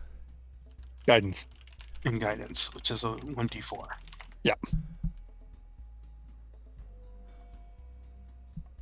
Well, it was about time I roll higher than a Oh, freaking nice. Those are 10. good dice, man. Oh, cool. Jesus. He changed the dice color. Good. My other game, that's the way we figured out how to get your dice out of dice jail. You change the color. That's 19 total. Did the dice on your guys' screen show visible numbers? No, not no, mine. black. It's just all black, right? It's all black. Okay. Wow. Okay. It's working though. They don't have stage Peter, fright anymore. You feel confident in your casting of this ritual, and as the hour passes, you can all gain the benefits of a short rest. Yay. And after the completion of the ritual, Shindurus, you visibly see he relaxes, and the sense of anxiety leaves him, and says, you are all worthy, you all have my blessing. Now, we must do the hard part. And you all can gain inspiration from Shindurus. Hey, And Okay. he looks to you, Edward, without guilt. Strike me down so that I may rise again.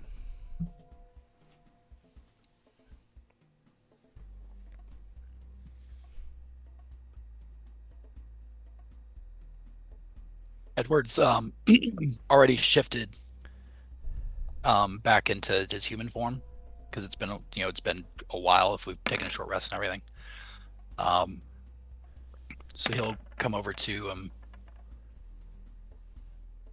and he'll take his rapier out. Let's say, all I asked of you was to help with a cure, so that I could stop killing everyone. And now, the only way to get a cure, I take him by his shoulder and I ran my rapier through him, is to kill and kill again. For a moment, his face twists in agony, and then a subtle smile appears on the old man's lips as he is slain, put to rest.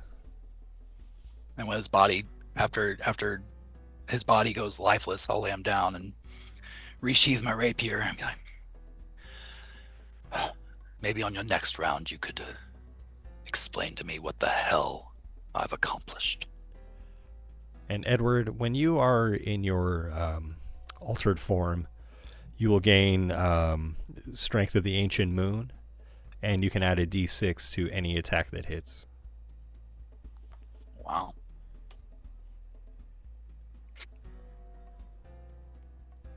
Well, Edward is reconciling his feelings for having to kill to get a cure. Durin was kind of like slightly, let's like kick Peter's boot with his foot, and just kind of like gesture to the body, like loot him, see what he's got. Like, but he's gotta have some stuff on him, right? He's like a dragon guy. Yeah, look, come on. Look, I know the body's warm, but I think I don't think he has any like. If you won't do it, I will. I'll let him. Go ahead. I think I'll take. I don't think I'll be taking anything. I'll return it later, and I'll go over and I'll try to respectfully pat him down as I search for anything he had on him. Jesus. He's trying to kind of like block the vision of me doing it from Edward, who's having a moment. I'm starting to feel like the bad guy. He is wearing a luminous robe. Jesus. Woven from fine silk embroidered with Zymor's platinum runes. I'll have to figure out what this is. I have to admit, I was not expecting you to loot Shinduris. Look, he'll want it back later, you know? He's not going to hold on to it. He doesn't have a 30,000 gold piece worth of gold chain? No. He's just got some butterscotch in his pockets. Werther's? Oh, hell yeah. Jesus. Oh, that little strawberry candies you see in dishes? You don't know where they get them from? Mm-hmm. Yeah, nobody sells those. This is a robe of scintillating colors. Oh, that's not bad. It's scintillating. It's pretty cool. Exactly, yes. This mine is so funny too. Well, immediately looting the body. So it has 3 charges, regains 1d3 charges daily at dawn. We'll switch that to just under the light of a full moon. It will regain its a d3 charge.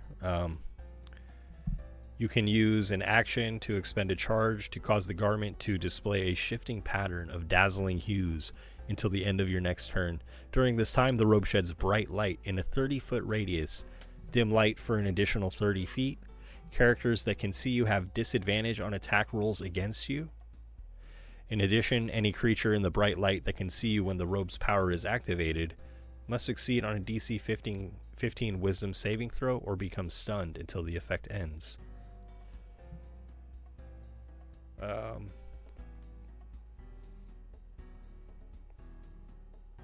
And we'll change that to any creature that is not your ally. At the end, that would be affected by that. Okay. Okay, so how do we get home, my friends?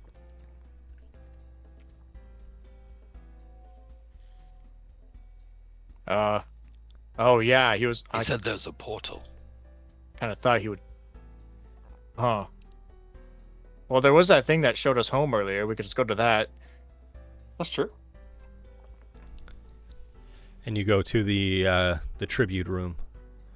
And again, you see there are 2 fountains, one on either side. Their decorations are unrecognizable, and there are 2 large statues on either side of a raised platform. These statues appear to have once been dragons, with now their wings broken off, long spines coming from the backs of the dragons. And again, you see the collection of what are seemingly random items here next to the platform. You see piles of unfamiliar coins, metallic sculptures, small pouches of exotic spices, and they seem to be laying out carefully. Look like offerings, right? It would appear so, yes.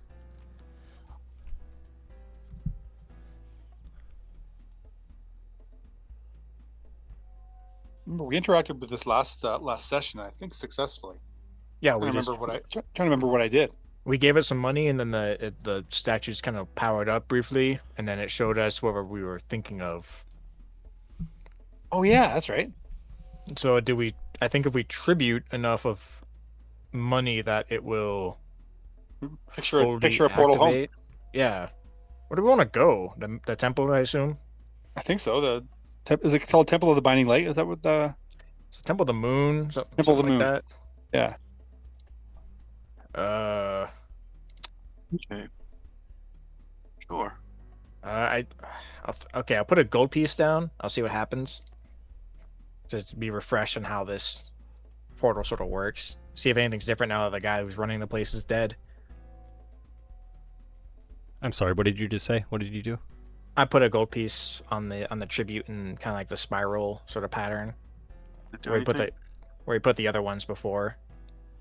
See if anything new happens. And I think of the temple as well while I do it. Sure. And you see that the edge of what appears to be like an altar stone, again, it is etched with grooves, and they begin to glow faintly with vibrant colors, runes of some kind. Ben. Yes. Based on that reaction, can I calculate using Arcana how much it would cost to actually create a portal? Make an Arcana check, please. Can I put another gold piece down to help?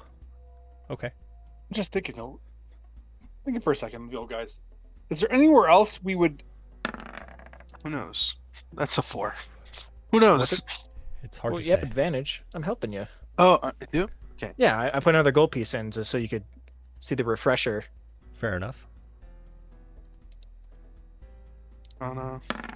Just so you just have it right in front of you to see. 18. A lot more than this, as the runes are quite faint. Desperado, go ahead. I'm just thinking, my friends, we know of, for me personally, we know the Lady Gwenestry is being held by the Frost Giants. If we were to try to picture her, could we then go to her location and maybe? I'm hurt. Oh, I offended you? I'm very hurt. I don't think we're prepared for that kind of situation. Well, we could kind of do both. Well, I'll put another. Sure. I'll put another gold piece down, and instead of thinking of the temple this time, I'm gonna think of Gwenestry, and see if anything pops through the portal location. If we get a view at all, see if it works out based off of what we know, or what we ask for. Because we kind of know that she's in the mountain, as philosophical as that gets, but if I think of where she is in the mountain and then put a gold piece in the tribute thing, does it show me does it flash a thing of her, or is this going to be the mountain, or is this not going to do anything? Durian, make a constitution check. A concentration check, essentially. Okay. Is it technically a save? That's what you roll for concentration, correct? You do roll con saves for. That's true. Yeah, such a thing. I would say this is more of a check, though, just without a better word for concentration. Okay. Well, I'm still fairly good at it. Focus check. Yeah. Yeah. Physical will. Oh, I thought about using my my. You see my long flowing hair as it passes over an aquamarine robe. Briefly. Hello? And this appears visibly to all of you in the circle, that is manifest upon the altar stone here in the center of the room. And then it fades quickly. What? Huh. The circle remains with its runes grooved into the stone.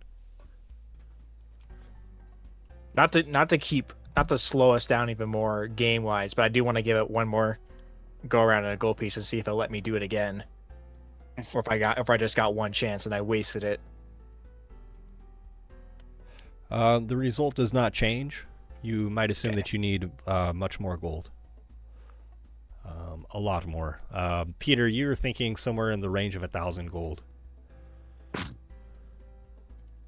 You have that much. We do, yeah. To get us home?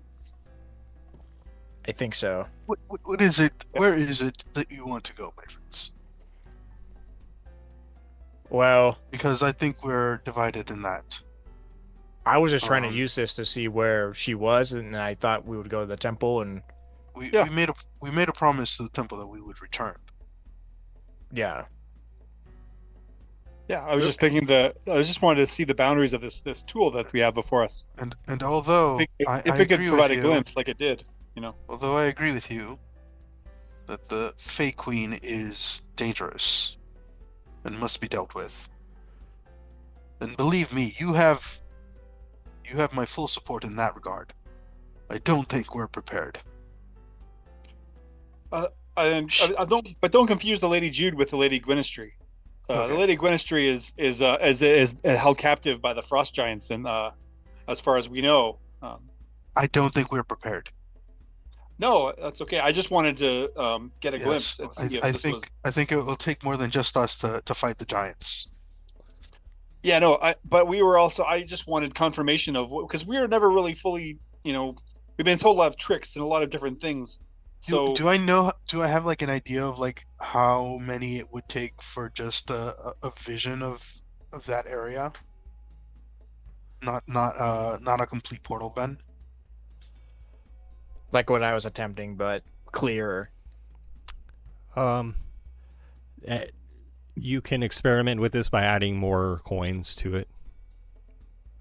And Desperado, I think they take the meaning of your inquiry and as far as trying to, at least scope it out, see if this has the potential to serve, as a conduit to where Lady Gwynistry is. I think that what Peter's saying though is that he's concerned that, using it in that way, yeah, you guys might not be ready for, or he's, for lack of a better word, afraid to do that at this point. Yeah, no, that's cool. And a part of me just wanted to confirm that she was actually there because although we were told that by people that we don't entirely trust. Sure. Yeah. So do you add a quantity of coins to the altar stone? I have this crown, this bronze crown.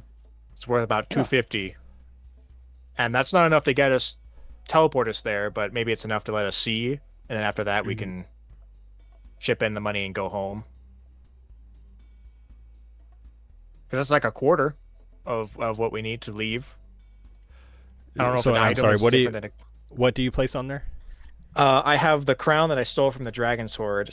I liberated from the dragon sword. That's like a bronze crown. It's worth 250 gold pieces, and I took it just to wear it as a funny gag. But I'm wondering if I put it on there, it's a fourth of what we were quoted at for what it would take to leave. I see. I'm wondering if that's enough to just visually see where she's at. As you do place that upon the altar stone, you see shadows begin to twist unnaturally in the circle that is being, becoming more and more vivid upon the stone. And it begins to look somewhat like a puddle. And at first it kind of reflects again the astral mist and the stars around you, and then you, as you gaze into this, Durian, will you make a perception check, please? Yes. I'm gonna use my inspiration here so I can provide advantage because I do not want to bungle this. Very, very good thing I did. I crit with a 26. Nice. Instead of a 7, a nat 1. Okay. Initially, you see what appears to be Rave's lair, where you retrieved this crown from, as though the origin or wherever this item has spent, a large portion of its existence is compelling the portal in some way. Peter, you can make a perception check to look into the portal as well. Okay.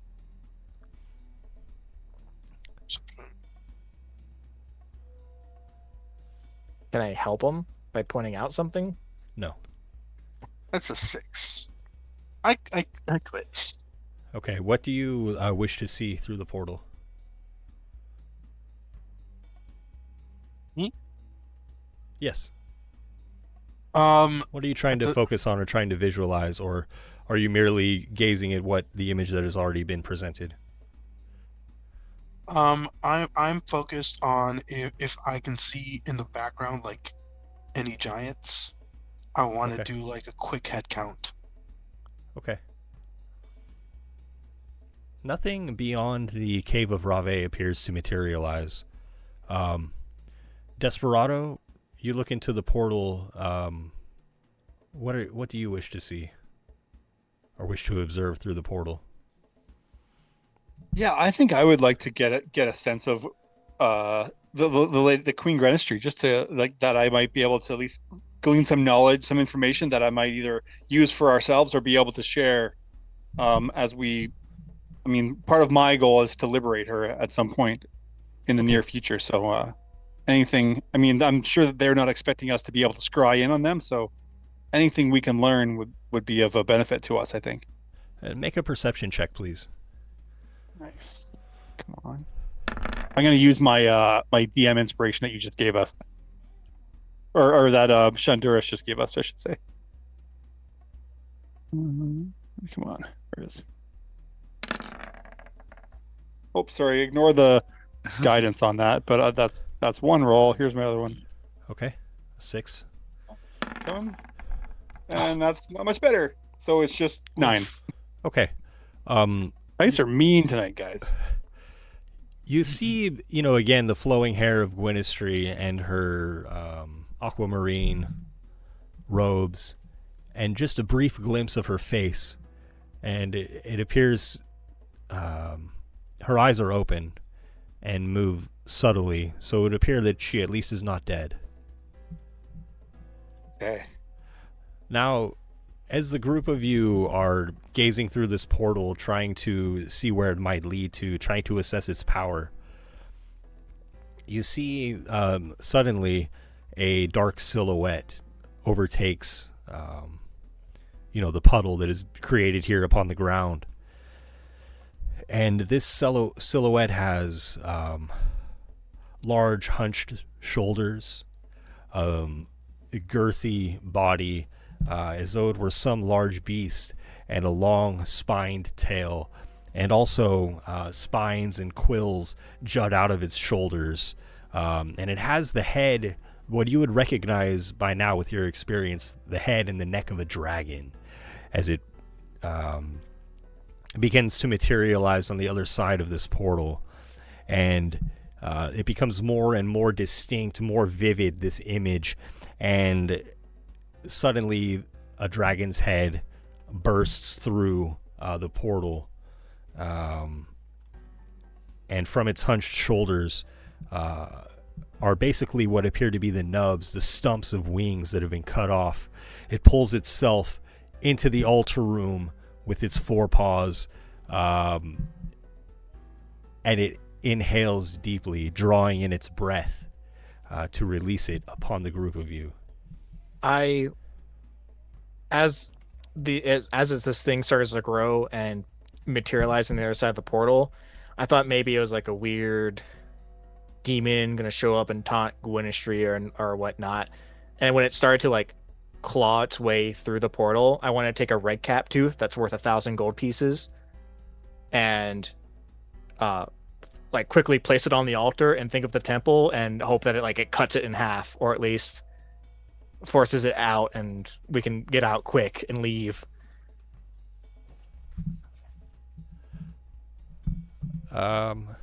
Interesting. Make a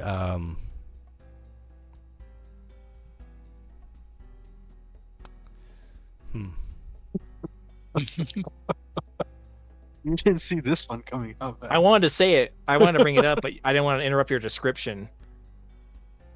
No, that's fine. It would happen, quite quickly after the image appeared. And again, like you said, you thought perhaps it is just an image at first, but then as it begins to climb its way out of the portal, you wish to do this. Okay, roll initiative for me. Everybody roll initiative. Oh boy. Oh boy. Yes, guys. Oh, Durian with the 19. Okay. Don't worry, guys. I got this. It's a 14. It's a 13 for Edward. Eduardo? Edward.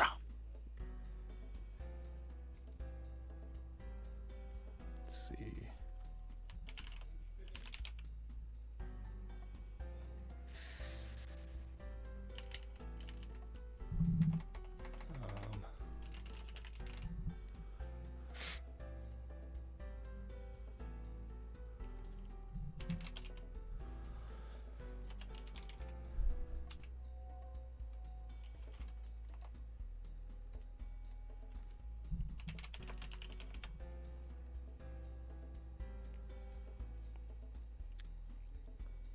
I knew we tarried too long. Okay. It's okay. This We're us not being dead. told, leave. Stop messing with this portal. Yeah. We're not dead yet, so. I hope this works. Because if it doesn't, we're gonna have to kill this thing. I mean, it's not every day you're presented with a scrying tool. You gotta take some. You gotta advantage of use it. Listen, you make good points. The only problem is none of us know anything about Arcana. Yeah, we don't know what's going on. But we're curious. We got the spirit of scholars. Yeah, It's not the right. knowledge of ones. Right. Well, you gotta start with someone.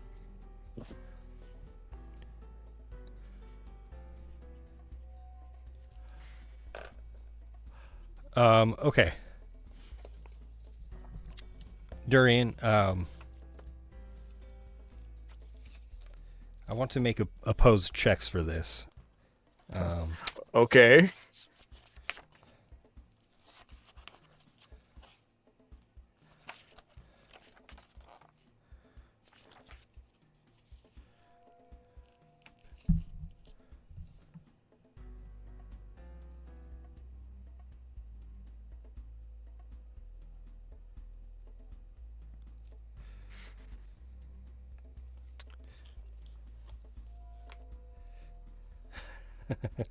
Ridiculous. I do want to say, if it does help, as long as I'm not unconscious or like incapacitated, I can rage to not be surprised.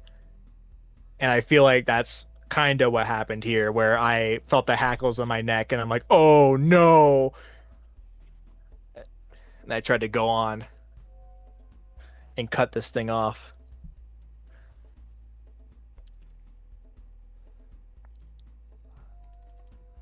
Okay.